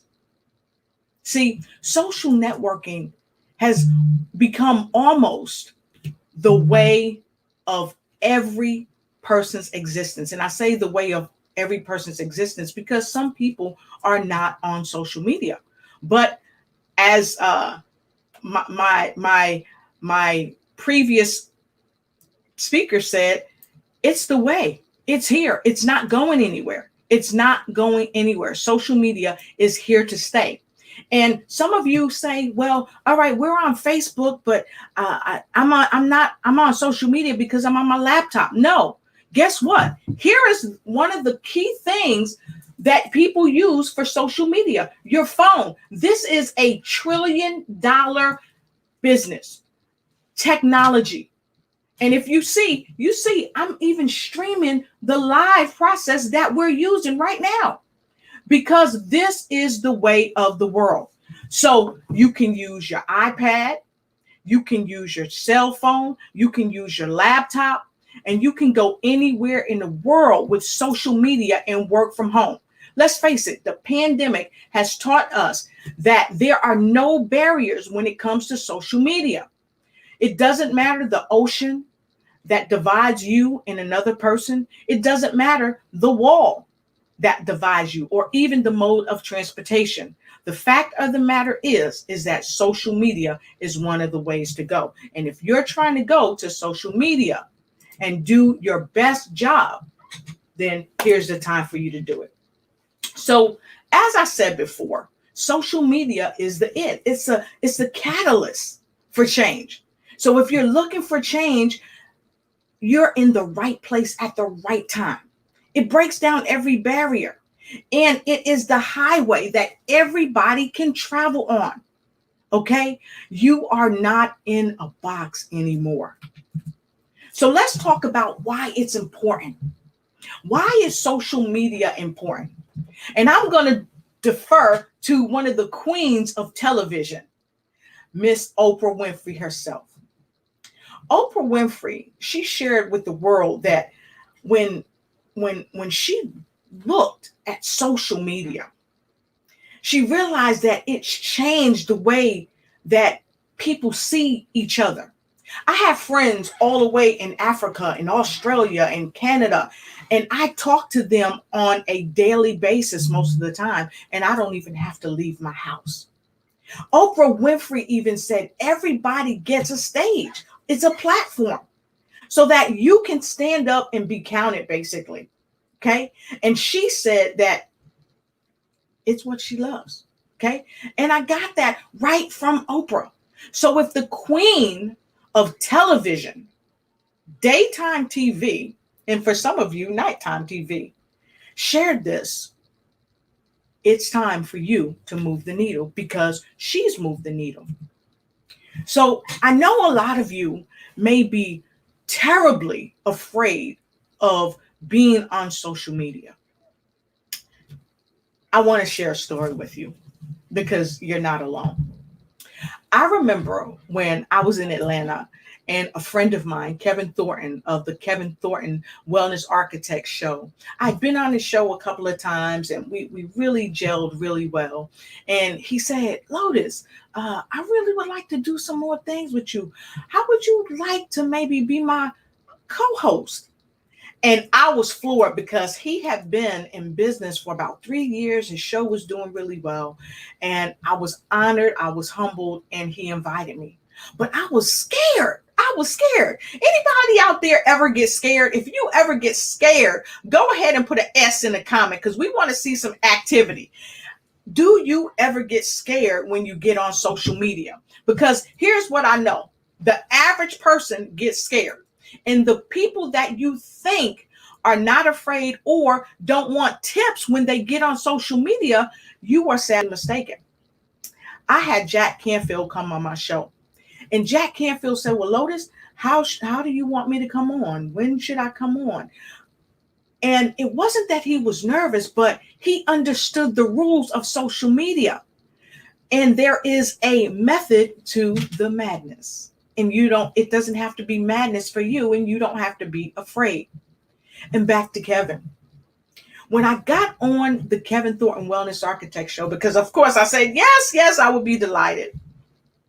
I got on this show, and sometimes we did it right from the studio, right in Atlanta. And sometimes I was able to do it remotely. Right before the pandemic hit, I was flying into Atlanta from time to time doing the show. And sometimes I would do it remotely. But then once the pandemic hit, I was already in place because I had started the Lotus Roche Ignite show, but I was still a bit nervous. And I remember some nights I would get on the show and I would have all my notes ready and everything like that. But I would be hot because I had these lights going and everything. And I would start sweating. My makeup would be running. I would have tissue rolled up all on my face, just trying to dab the sweat because I was afraid. So if you are out there and you're just getting into social media, or you want to get into social media, but you think that you're too afraid to do it, guess what? You have seen, if you've been on the expo for this week, you have seen hundreds of people, influencers, speakers, authors, come to this platform right here on social media. And I would be willing to bet that several of them were nervous when they first came on. Even though they may have done 1,000 shows, they were nervous. But here's how they moved the needle. They did it anyway, because they're not alone, and neither are you. So let's talk about who's using social media and why. If you look right here, most people know about McDonald's. You see that photo right there in the middle? McDonald's uses social media. And McDonald's uses social media to entice you with their videos. Even when you're not hungry, they show you them fries coming out of the fryer and showing you people getting their fries or their burgers, and it entices you. And you might have been sitting there and you're like, I'm not hungry, I'm good. But when they come and they use that social media, they move the needle. And oftentimes they move you to move out of your comfort of your home and go right to McDonald's. Or better yet, if you don't leave the comfort of your home, guess what McDonald's is telling you now? Guess what Olive Garden is telling you now on the commercials? Guess what IHOP and all these other entities are telling you now? You don't even have to leave home, because our social media is going to entice you enough where we're going to get you to, yes, buy into the fact that you need the service and product that we want to give you. But guess what? We're going to bring it to you. You don't have to leave your home to get the French fries and the burger. We're going to bring it to you. Guess who else is using social media? Look at our former president, Mr. Barack Obama. During his campaign, he used social media to drive and help him get votes. Even our current president, Mr. Biden, used social media. The medical facilities are using social media. People in government, you and I right now, are using social media. Why? Because it's unequivocal that social media is the way to go. It is unequivocal that people that use social media typically enhance their bottom line. Let's look at some information that I retrieved from Smart Sites. It's amazing. It's gonna blow you away. Smart Sites shared that globally, they did a report, data reportal global overview was done, and Smart Sites retrieved it and they published it on the 27th of January, 2021. And what they shared was amazing. They shared that 4.66 billion people around the world now use the internet. Yeah. 4.66 billion use the internet. And those users, 316 million new users have come online within the past 12 months. So guess what? 5.22 billion, not million now, billion, use social media on what I showed you earlier, their phone. Their phone. More than half the world uses social media. And this is how they move the needle. This is how your teenage kids move the needle. They're using social media to call their friends. They're using social media to get on TikTok. They're using social media to get on Facebook, Instagram, to get on podcasts. Everybody's using it. And guess what? You can too. It's unequivocal. The increase in online and digital activities has soared. Look at what I presented in front of you. 54% are watching more shows and films and streaming right on social media, right from the comfort of their home, right from their laptop. And some of us are streaming our most loved shows on our phone. And this is amazing. These are statistical data now. They're spending longer times using social media, 43%. Okay? 42% spending longer on Messenger. Do you have Facebook? Are you on Facebook Messenger? Guess what? You use your Facebook Messenger probably every day. If you send one message at a minimum a day on Facebook Messenger, put a 1 in the comment. Come on, folks. Put a 1 in the comment if you use your Facebook Messenger at least one time a day. And for those of you that's not really using social media yet, look at the ones. Look at the ones that people are populating in the feed. And people are listening more to music and streaming music right on social media. And a lot of it is free. And catch this, a lot of artists are now using social media to have concerts. Let's face it, folks. Social media has exploded in a way that only God knew that it would do. And then it trickled down to a lot of the other companies. So let's look at what's happening for people on a global basis.